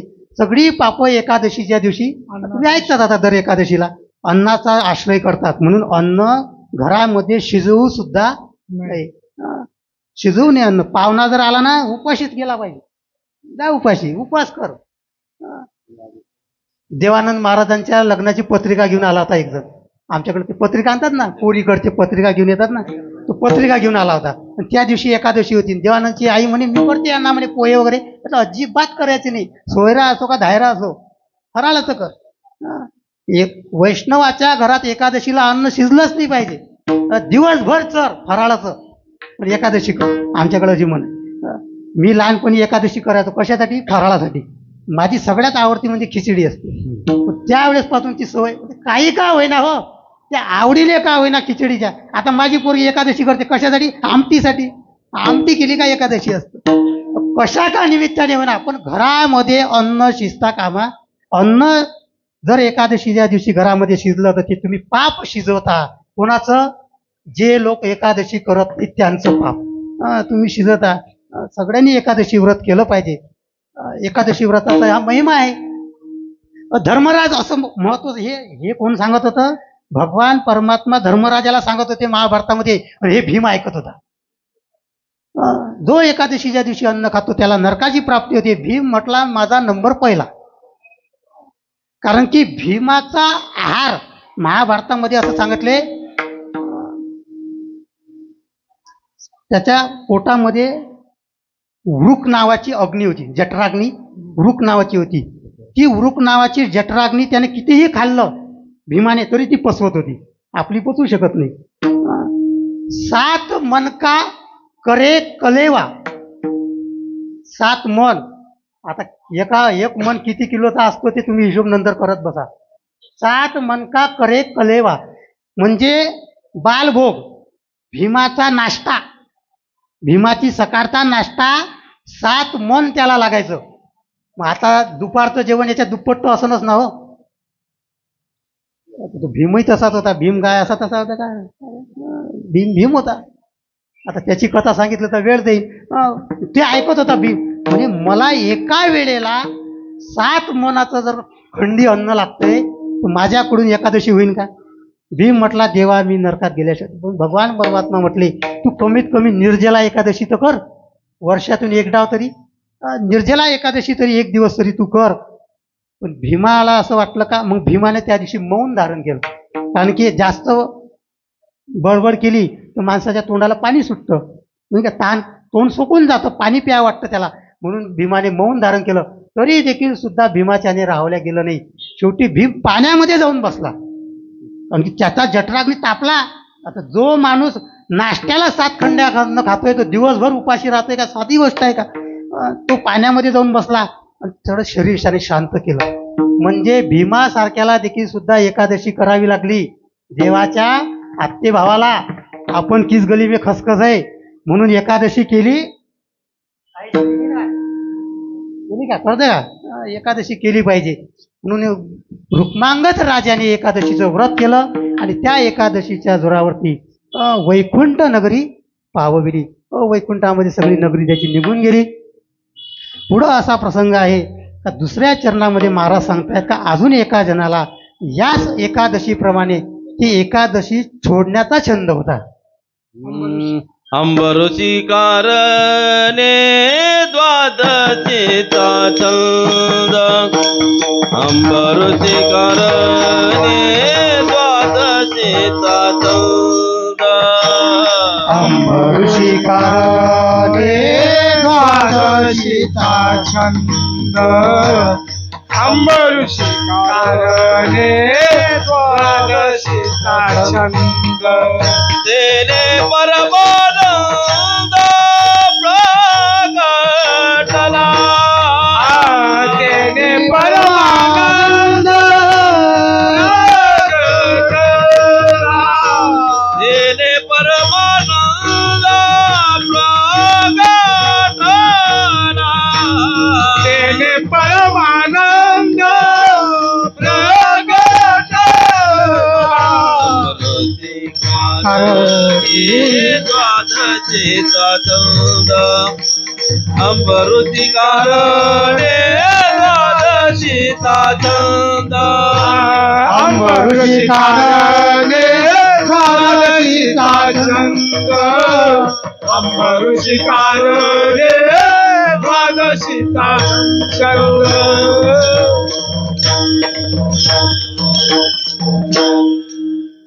जसं हे एकादशीचं व्रत आहे पुण्य पावन आहे, तसं या एकादशीचा पर्वकाळ आहे. एकादशीचा पर्वकाळ हा द्वादशीला असतो. द्वादशी पर्वकाळ, द्वादशीला पर्वकाळ म्हटलंय आणि वारकऱ्यामध्ये पर्वकाळ ही द्वादशी आहे. पर्वकाळ द्वादशी अभंग कशा करता घेतला बरं का, हे सांगण्यासाठी अभंग घेतला फक्त हा. द्वादशी पर्वकाळ. काय झालं, अंबरीश राजाने हे व्रत केलं. धावतो सांगतो, अंबरीश राजाने हे व्रत केलं आणि हे व्रताची 1 वर्ष याने हे व्रत केलं अंबरीश राजाने द्वादशीचं. म्हणजे याचा अर्थ द्वादशी करत होता का एकादशी करतच होता, पण एकादशीचं पारणं सोडण्याचा जे द्वादशीचा नियम आहे तो नियम त्याने तंतोतंत पालन करून त्याने ते व्रत 1 वर्षापर्यंत केलं. आणि त्या व्रताची सांगता करत असताना असंच एक वेळेला दुर्वास ऋषी आले. दुर्वास ऋषी म्हणजे असे आहेत का शापाशिवाय वाण नाही. त्यांना असं म्हणताच येत नाही का तुम्ही जा, का तुम्ही याही म्हटलं तरी त्यांच्या मनामध्ये काही आलं तर श्राप देतील, जाई म्हटलं तर श्राप देऊ शकतात. असे दुर्वास ऋषी तिथं येऊन पोहोचले. आणि दुर्वास ऋषी तिथं जसे येऊन पोहोचले त्यावेळेला अंबरीश राजाची पारणं सोडण्याची वेळ आली होती. एकादशीचं पारणं सोडण्याची वेळ, पर्वकाळ, तो पर्वकाळ म्हणजे सकाळचा असतो बरं का. जरी त्या दिवशी सोमवार आला, ऐका आता, जरी त्या दिवशी सोमवार आला एकादशीच्या दुसऱ्या दिवशी, तरी देखील सुद्धा एकादशीचं पारणं हे सकाळी सुटलं पाहिजे. आलं का लक्षात. वशिष्ठांना विचारलं. कोणाला विचारलं? महाराजांना नाही विचारलं, एखाद्या वशिष्ठांना विचारलं. त्यावेळेला वशिष्ठ म्हणू लागले, मुहूर्ता माझी वशिष्ठ सांगे नृपवरा, द्वादशी पारणे सोडावं, पारणं सोडावं लागेल तुला ना, आत्ताच सोडावं लागेल, कारण की मुहूर्त निघून चाललेला आहे. तुमच्याकडे बराचसा जणांचा भ्रम असतो का सोमवार संध्याकाळी सुटला पाहिजे.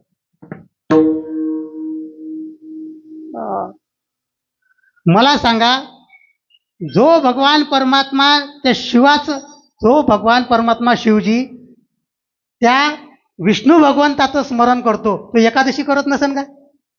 भजन करी महादेव राम पूजी सदाशिव, तो भगवान परमात्मा महादेव एकादशी करतो.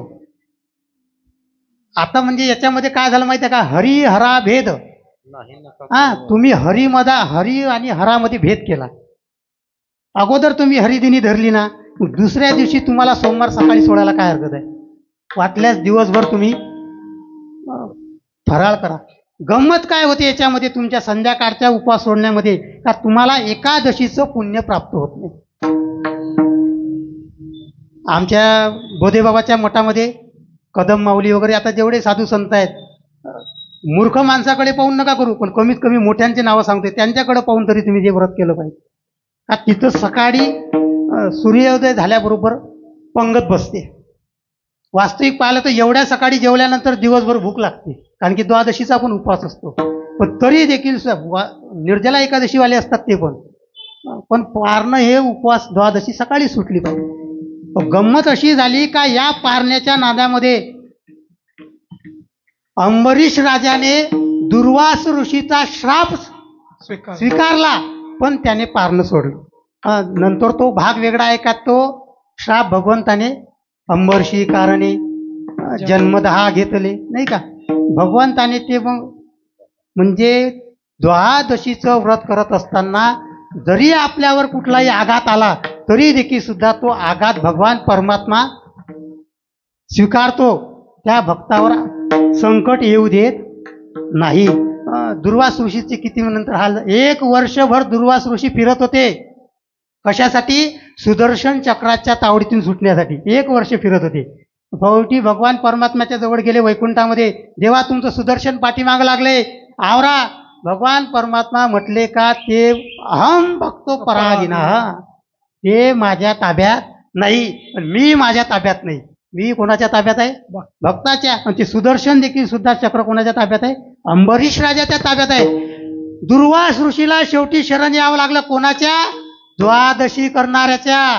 का मला याच्यामधून काय करा, तुम्ही माझं सोडवण करा, मला सोडवा याच्यामधून.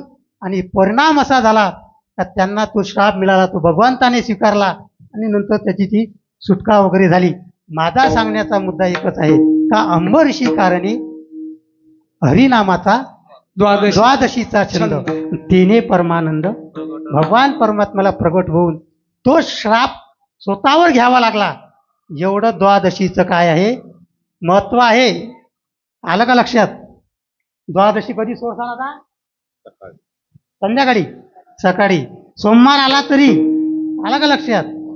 एवढं फक्त आता डोकं कीर्तनातून काही नाही घेतलं चालेल, कारण की तुमच्याकडे एकादशी करतात. पण नेमकं तुम्ही म्हणता तुम्ही बाहेर लक्ष ठेवलं, मी लक्ष ठेवून होतो. हाच दिवस आहे आजचा, हाच आजचा दिवस आहे. गजानन शेठच्या दिवशी दुसऱ्या दिवशी भजन होतं. बऱ्याच जणांनी तिथं उपवास सोडला नाही. का? त्या दिवशी सोमवार होता, आम्ही संध्याकाळी सोडू, म्हणून माझ्या डोक्यात ते आतापर्यंत होतं. मला ते खटकलं. अरे एवढा मोठा पर्वकाळ. वास्तविक पाहिलं ना, पर्वकाळ हा कोणाच्या घरी सोडायचा पण नसतो. पर्वकाळ मी म्हणता याच्यात काय सांगता, धूम लागन ना जेवणाचा आमंत्रणाची. पर्वकाळ हा कोणाच्या घरी सोडायचा नसतो. हा एवढा मोठा आपण उपवास हा आपल्याच घरी सोडायचा असतो, आपल्याच घरी सोडायचा. मला असं वाटलं का बा दुसऱ्याच्या घरी सोडत नसतील, मलाही चांगलं वाटलं. पण ती गंमत मला नंतर कळाली का सोमवार आहे ना आम्ही संध्याकाळी सोडू. अरे वामन जयंती एकादशी एकत्र एवढा मोठा पर्वकाळ तुम्ही सोडत नसाल, तुम्ही म्हणता संध्याकाळी सोडाल, तर हे आपलं काय आहे, व्रताचा आपला काय दोष लागतो. म्हणून आपण आता इथून पुढं द्वादशी सकाळी सोडायची, सोमवार जरी असला तरी. नाहीतर भगवान शिवजी नाराज होतील का माझ्या इष्टदेवतेचं. भगवान शिवजीचे इष्टदेव कोण आहेत? भगवान शिवजीचे इष्टदेव रामेश्वर नाही का. आता ते ढोक महाराजांना बोलावं लागलं. रामेश्वर हे भगवान शिवजीचे इष्टदेव आहेत. शिवजीचे इष्टदेव आहेत विष्णूचे इष्टदेव आहेत शिवजी. दोघांमध्ये भेद नाही. रामश्च इति ईश्वर हा म्हणजे दोघांमध्ये याच्यामध्ये संधीच होत नाही. दोघंही एकामेकाच्या हृदयामध्ये आहेत. म्हणून कोणी देखील सुद्धा दोघांमध्ये भेद करायचा नाही. म्हणून अंबरीशी कारणे द्वादशीचा छंद, तिने परमानंद प्रगटला. त्याच्यानंतर भक्त प्रल्हादासाठी भगवान परमात्म्याने अवतार घेतला. पण भक्त प्रल्हादाने कलियुगामध्ये जी सगळ्यात श्रेष्ठ भक्ती सांगितली, त्या श्रेष्ठ भक्तीच्या जोरावर ते भक्त प्रल्हादाने भगवान परमात्म्याला अवतरित केलं. अभंगाचं तिसरं चरण. प्रल्हादाकारणे हरिनामाचा छंद, प्रल्हादाकारणे हरिनामाचा छंद, प्रल्हादाकारणे हरिनामाचा छंद, प्रल्हादाकारणे हरिनामाचा छंद, तेने परमानंद प्रगटला,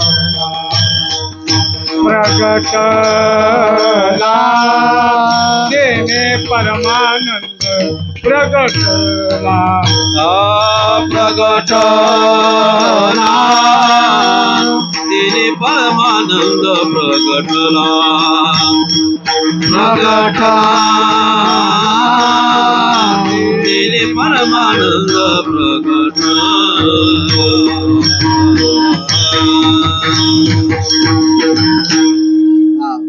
भक्त प्रल्हादानी हरिनामाच्या जोरावर नामसंकीर्तनम यश्च सर्व पाप प्रणाशनम, नामस्मरणाच्या जोरावरती भगवान परमात्म्याला प्रकट केलं. या अभंगामध्ये प्रत्येक कडव्याला छंद लागलेला आहे. छंद शब्द प्रत्येक. रुक्मांगदाकाराने एकादशीचा छंद, अंबऋषीकाराने द्वादशीचा छंद, प्रल्हादाकाराने हरिनामाचा छंद शब्द लागलेला आहे. छंद म्हणजे काय? व्यसन. व्यसन कोणतं? चांगल्या गोष्टीचं. छंद म्हणजे पुन्हा पुन्हा तीच गोष्ट करणं, याला छंद म्हणतात. फक्त छंद चांगल्या गोष्टीचा माणसाला असावा.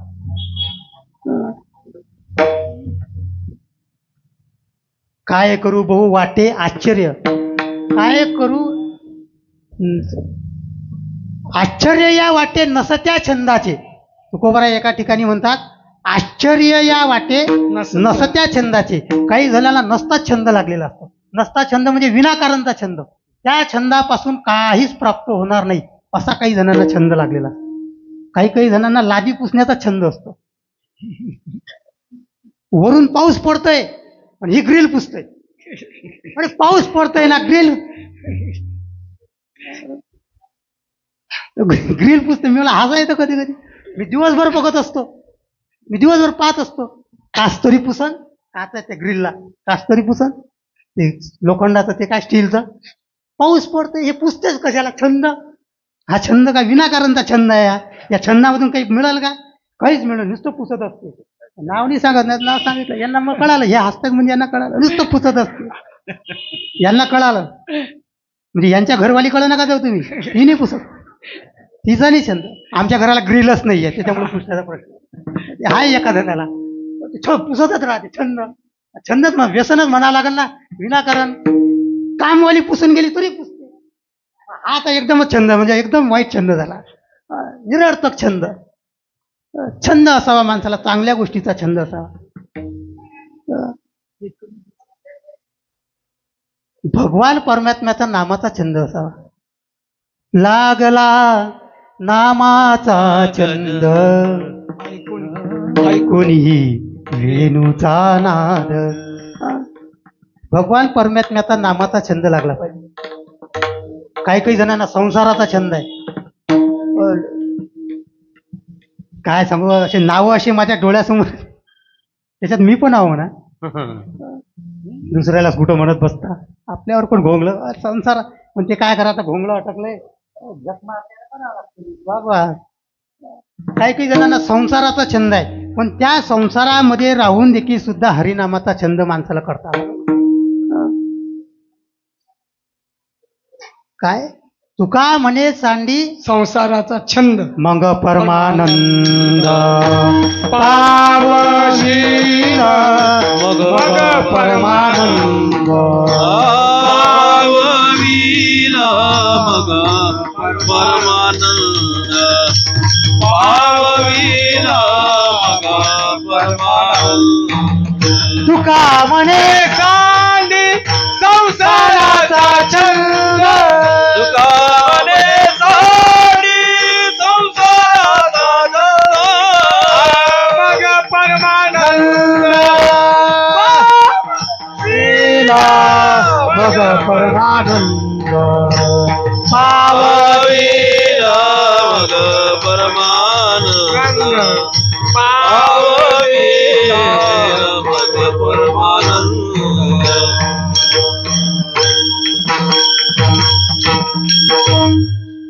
काही जणांना संसाराचा एवढा छंद असतो का कीर्तन इथं आहे. कीर्तन इथं आहे पण इच्छे व्यक्ती बाहेर गावी जातात नाही का. संसाराचा छंद आहे. काय करावं जावं लागतं सोयऱ्यांच्या घरी. अरे कीर्तन आहे ना पण इथं. हा संसार सोयरे धारे अगोदर पाहणे कीर्तन सोडून. हा काय संसाराचा छंद आहे. तुका म्हणे सांडी संसाराचा छंद मग परमानंद पावविल. आपल्या शब्द अभंगामध्ये परमानंद शब्द आले. परमानंद पावविल कधी संसार गोविंद सांडी संसाराचा छंद कीर्तनी गोविंद आठवा. नाथ महाराज म्हणतात संसाराचा छंद सोडा आणि कीर्तनामध्ये गोविंद आठवा. अनेक जणांना हरिनामाचा छंद लागलाय. कोणाला तर मुरलीचा छंद लागलाय. पती सुखाचा विसर पडला तुझ्या मुरलीचा छंद लागला. नंद नंद नंद नंदन मुरलीवाला नंद नंदन मुरलीवाला नंद नंदन मुरलीवाला नंद नंदन मुरलीवाला नंद नंदन मुरलीवाला नंद नंदन मुरलीवाला.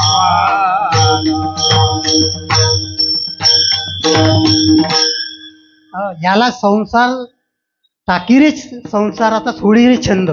गवळणीची अवस्था कशी आहे? संसाराचा छंद नव्हता. पती सुखाचा विसर पडला, पतीला देखील सुद्धा विसरून गेल्या.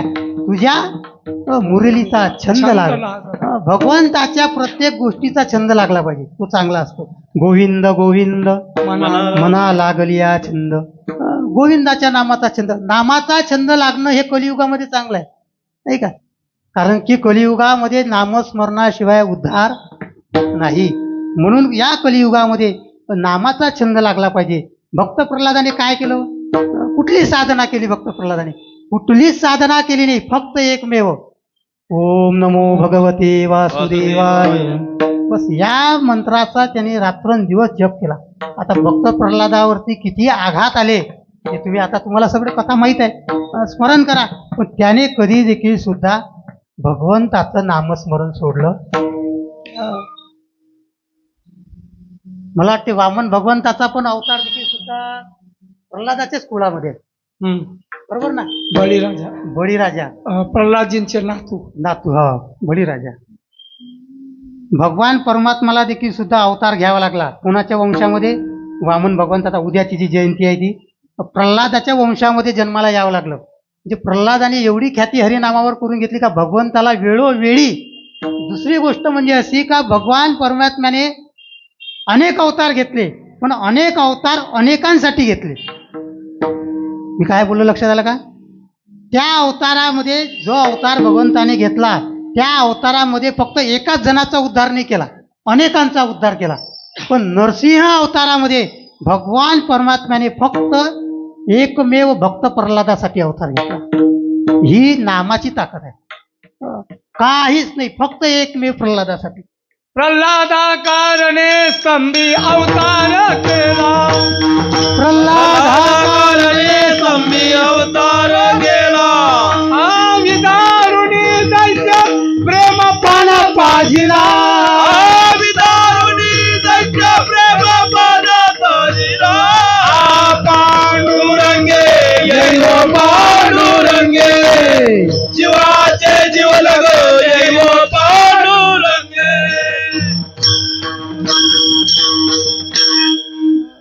प्रल्हादासाठी भगवान परमात्म्याला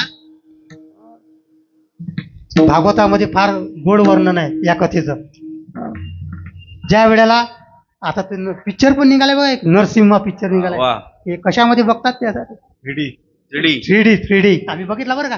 दुसऱ्यानेच तिकीट भरला, दुसऱ्यानेच भरला. ज्याला कोरीला दाखवायचं आली तुमच्या हॉटेलमध्ये सगळं काम फिक्स. त्याच्यामध्ये लहान मुलांना समजण्यासारखं आहे. त्याच्यामध्ये ते वाक्य बोलतात नरसिंह भगवान का, तू ज्याच्याकडे वर मागितला त्याचा मी बाप आहे. नेमकं आपण जे दिनचर्या करतो त्याच्यामध्ये आपण नेमकं हेच चुकतं आपल्याला. आपण व्रत वैकल्य अनेक करतो पण नेमकी एकादशीच करत नाही. व्रत अनेक करतो पण एकादशीच करत नाही. गंमत अशी होते का कुठल्याच व्रताचं फळ मिळत नाही. जो व्यक्ती अनेक व्रत करतात पण एकादशी करत नाही त्याला कुठल्याच व्रताचं फळ मिळत नाही. पण जे एकादशी करतात त्यांनी बाकीचे व्रत नाही केली तरी त्यांना ते फळ प्राप्त होतं. कारण की हेड ऑफिस मेन, सगळ्यात मेन कोण आहे? भगवान विष्णू. हिरण्यकश्यपूचं चुकलं कुठं का त्याने ब्रह्मदेवाला प्रसन्न केलं पण ब्रह्मदेवाच्या बापासोबत वैर केलं.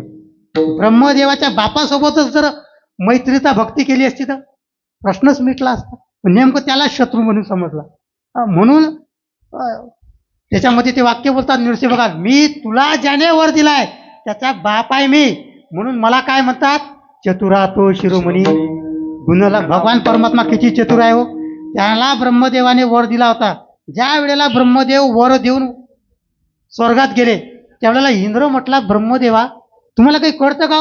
4 डोके आहेत तुम्हाला, 4 डोक्यापैकी एकाही डोक्याचा तुम्ही उपयोग केला नाही. तुम्ही त्याला खुशाल तथास्तु म्हटले. म्हटले झालं काय? हो त्याने वर काय मागितलंय? घरात नाही, बाहेर नाही, वर नाही, खाली नाही, अस्त्राने नाही, शस्त्राने नाही, देवाकडून नाही, मानवाकडून नाही, ब्रह्मदेवाच्या सृष्टीतल्या कुठल्याही व्यक्तीकडून नाही. तुम्ही त्याला तथास्तु म्हटलं.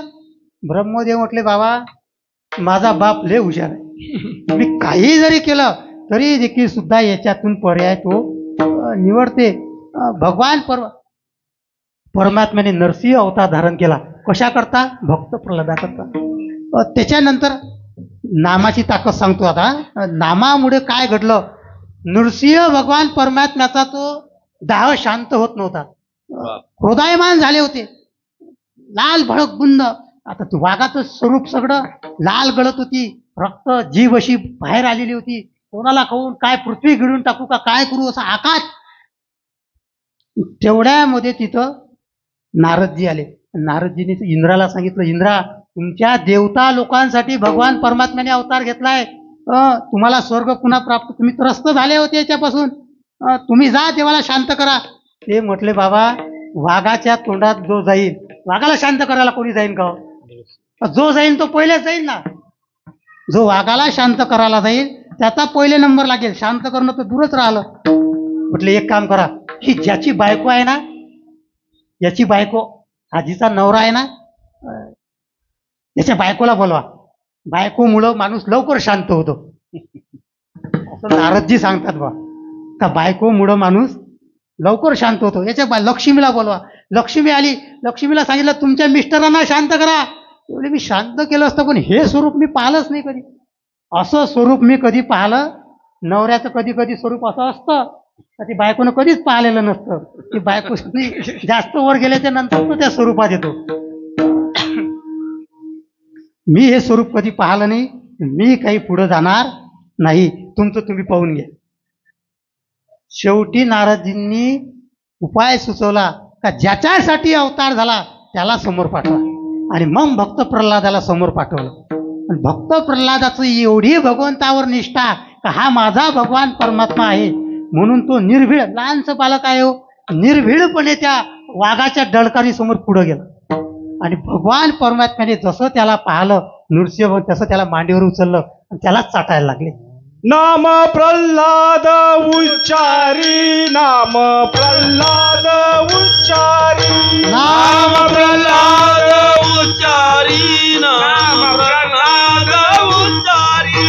तया सोडावी नरहरी, तया सोडावी नरहरी, तया सोडवी नरहरी, तया सोडवी नरहरी. उचलून घेतला कडेवरी भक्त सुखे निवाला. उचलून घेतला कडेवरी भक्त सुखे निवाला. उचलून घेतला कडियेवरी भक्त सुखे निवाला. उचलून घेतला कडियेवरी भक्त सुखे निवाला. भक्त प्रल्हादासाठी भगवान परमात्म्याने त्या ठिकाणी अवतार घेतला. कशाच्या जोरावर अवतार झाला हो? प्रल्हादा कारणी हरिनामाचा छंद, त्याला छंद लागला होता. पण कशाचा? हरिनामाचा छंद लागला. त्या जोरावर त्यांनी भगवान परमात्म्याला प्रगट केले. नाथ महाराज म्हणतात का मला देखील सुद्धा छंद आहे. एका जनार्दनी छंद. एकविध या शब्दाचा देखील सुद्धा म्हणजे एकनिष्ठता. या आपण जी भक्ती करतो ही व्यभिचारी भक्ती करतो. आज हा देव, उद्या तो देव, डमका देव. तुकोबारायांना ही भक्ती मान्य नाही, त्याला व्यभिचारी भक्ती म्हणतात. एकविधता असली पाहिजे. एक धरेला चित्ती आम्ही रखमाईचा पती. याला एका जनार्दनी एकविध छंद तिने परमानंद प्रगटला. नाथ महाराजांसाठी देखील सुद्धा भगवान परमात्मा त्यांच्या इथं प्रगट झाले. तुम्हाला कथा माहित आहे. आता आपण भगवान परमात्मा चिंतन करू. विठोबा रखुमाई, जय जय विठोबा, जय जय विठोबा रखुमाई. रखुमाई विठोबा रखुमाई. जय जय विठोबा रखुमाई. जय जय विठोबा रखुमाई. जय विठोबा रखुमाई. जय जय विठोबा रखुमाई. जय जय विठोबा रखुमाई. जय जय विठोबा जय जय विठोबा विठोबा जय जय गोपाळ रघुमाई जय जय गोपाळ रघुमाई जय जय विठोबा रघुमाई जय विठोबा विठोबा जय जय पुंडलिक वरदारी विठ्ठल पंढरीनाथ वावडी ज्ञानेश्वर महाराज जगद्गुरु तुकाराम भक्त शिरोमणी नामदेव महाराज गावदेवी माते सब संतनची गोपाळ कुमार जय जय गोपाळ जय जय गोपाळ कुमार जय जय गोपाळ जय जय गोपाळ कुमार जय जय गोपाळ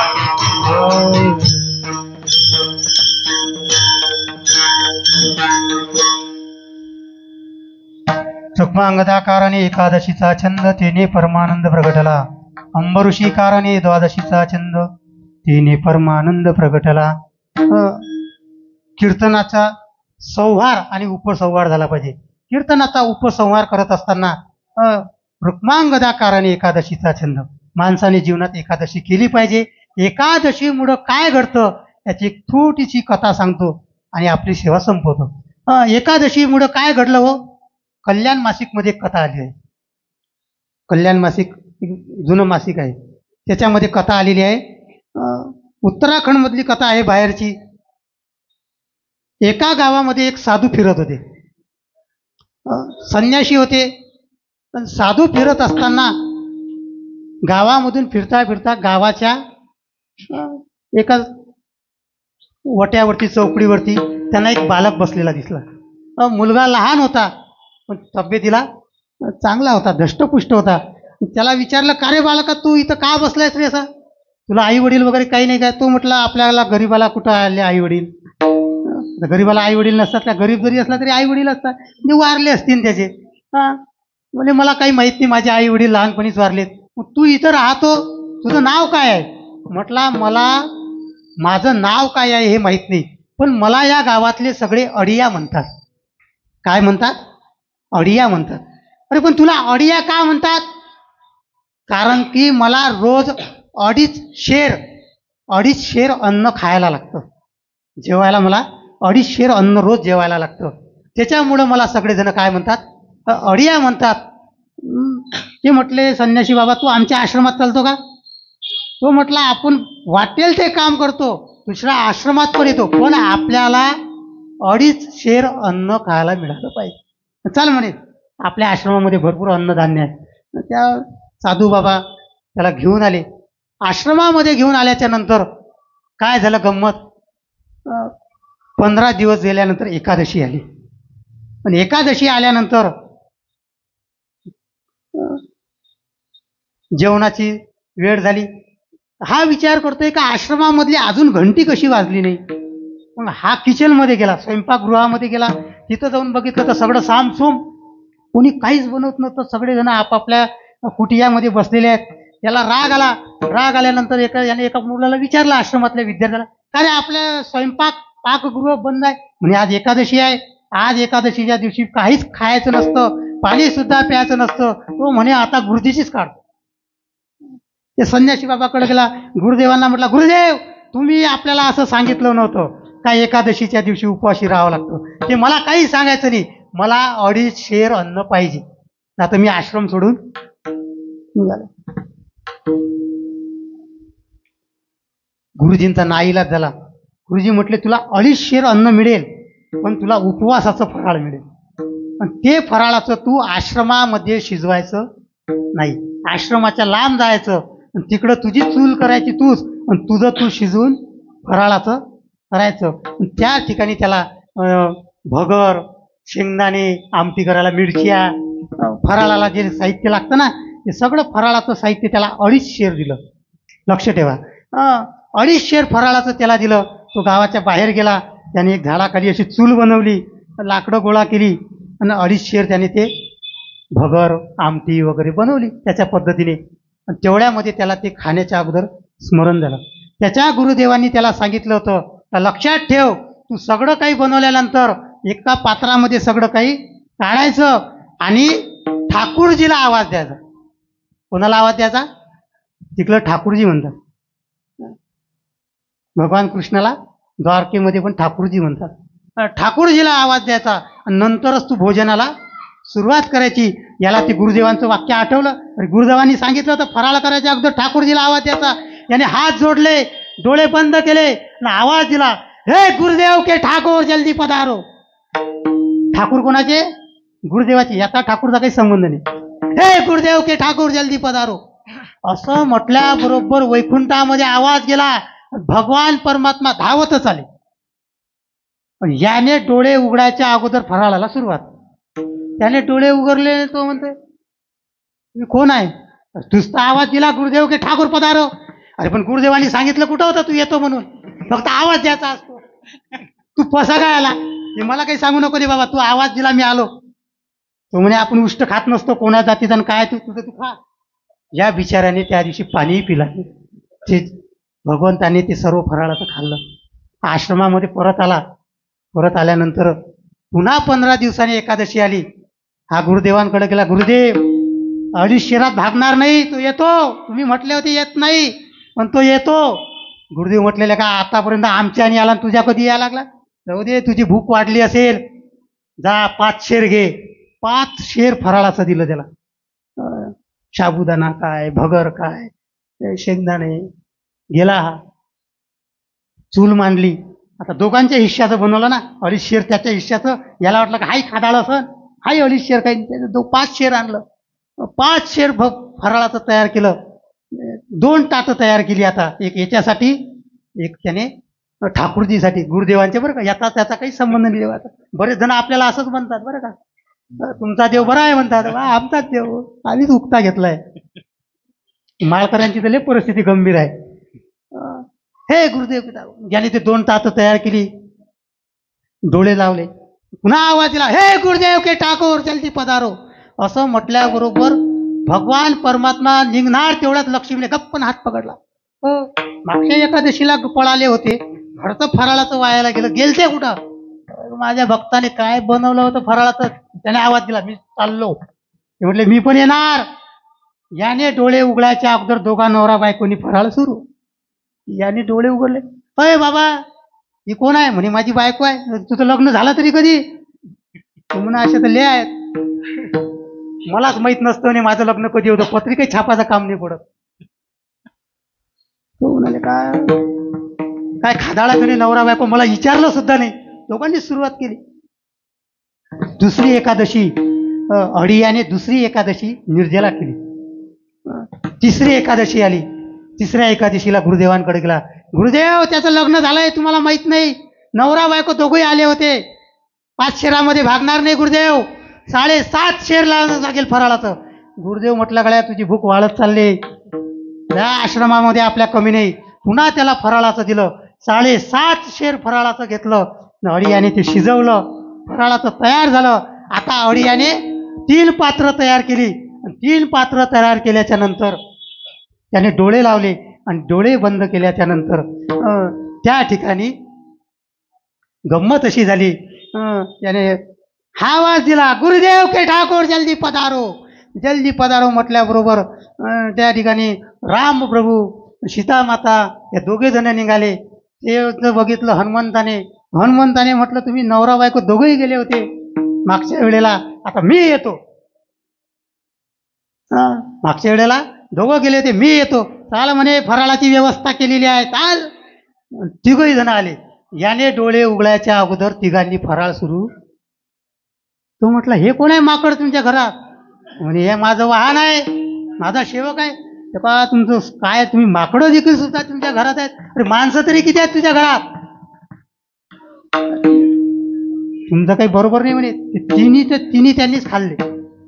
याला तिसरी एकादशी निर्जला झाली. पुन्हा गुरुदेवांकडे गेला. पुन्हा एकादशी आली. गुरुदेव म्हटला, गुरुदेव साधं नाही म्हणे, त्याच्या घरात माकडं सुद्धा आहेत. गुरुदेवांची काही लाईट पेटली नाही. ते आमच्यासारखेच असतील गुरुदेव. काय लाईट पेटते? गुरुदेव म्हटले, जा, तुला आता 10 शेर दिल्या जाईल. 10 शेर फराळाचं घेऊन हा आला आणि याने ते आता अन्न जे फराळाचं होतं ते शिजवलं नाही. तो म्हटला बायको आहे, लग्न झालंय याच्याच बायकोला करायला लावतो. ते तसंच आणून ठेवून दिलं, डोळे बंद केले.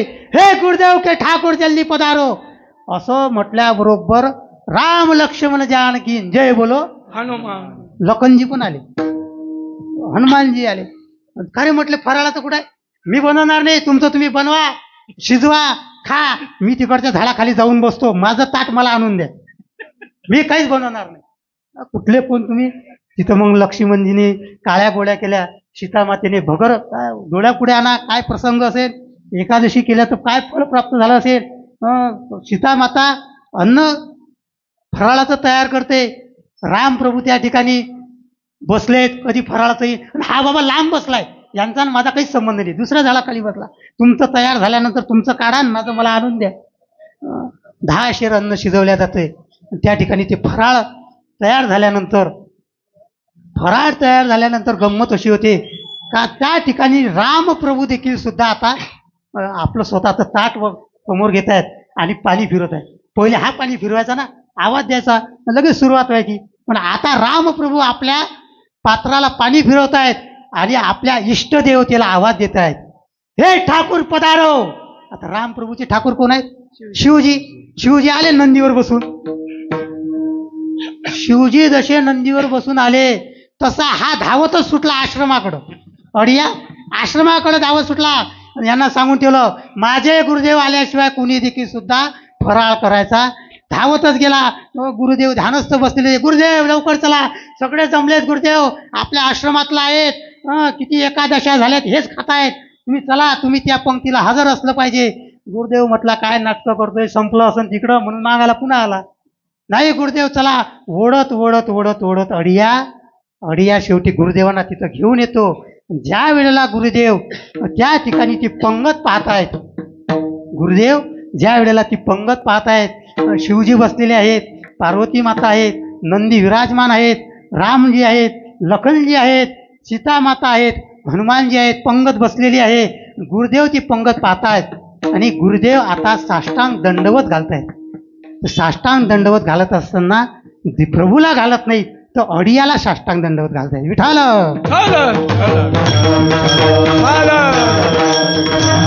कुंडलिक वरदा हरी श्री ज्ञानदेव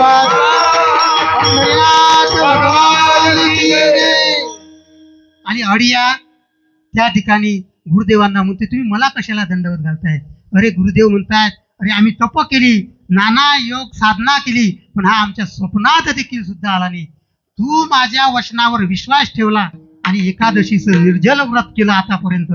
तुझ्या प्रतापाने आज काही शिष्य असे झाले का त्यांच्या पुढं गुरुदेवांना ओळख आहे. कोण? ज्ञानेश्वर महाराज. कोण? निवृत्तीनाथ महाराज, ज्ञानेश्वर महाराजांचे गुरु. म्हणजे काही शिष्य असे झाले का त्यांच्या गुरुदेवांना त्यांच्या शिष्यामुळे ओळखल्या जातं. असंच आज अडियाच्या जीवनामध्ये घडलं का अडियामुळं त्याच्या गुरुदेवाला ही सगळी पंगत मायाला मिळाली. आता आयुष्य गेलं असतं. कशाचा परिणाम घडला? हा रुक्मांगदा कारणे एकादशीचा, रुक्मांगदा कारणे एकादशीचा, रुक्मांगदा कारणे एकादशीचा छंद, रुक्मांगदा कारणे एकादशीचा तेने परमानंद प्रगटला, येणे परमानंद प्रगटला, येणे परमानंद प्रगटला. ज्ञानेश्वरा ज्ञानराज माऊली, ज्ञानेश्वर माऊली, ज्ञानराज माऊली महाराज, ज्ञानेश्वर माऊली ज्ञानराज माऊली, ज्ञानेश्वर माऊली, ज्ञानराज माऊली, जय जय ज्ञानेश्वर माऊली ज्ञानराज माऊली, ज्ञानेश्वर माऊली, ज्ञानराज माऊली. करविली तेची केली कटकट, वाकडी कानिट देवदाने, किंबहुना तुमचे केले हे धर्म कीर्तन सिद्धी गेले. येत माझे जे उरले पायी कपन, पायाच्या प्रसादी काही बोललो विनोदे, नवे अंगभूत युक्ती नरस्तुती अथवा कथेचा विकरा, हे नको दातारा होऊ देऊ. झालेली सेवा तुम्हा सर्व मायबापांच्या चरणी समर्पित करतो आणि याच ठिकाणी वाणीला पूर्ण विराम देतो. जय जय विठ्ठल जय जय. जय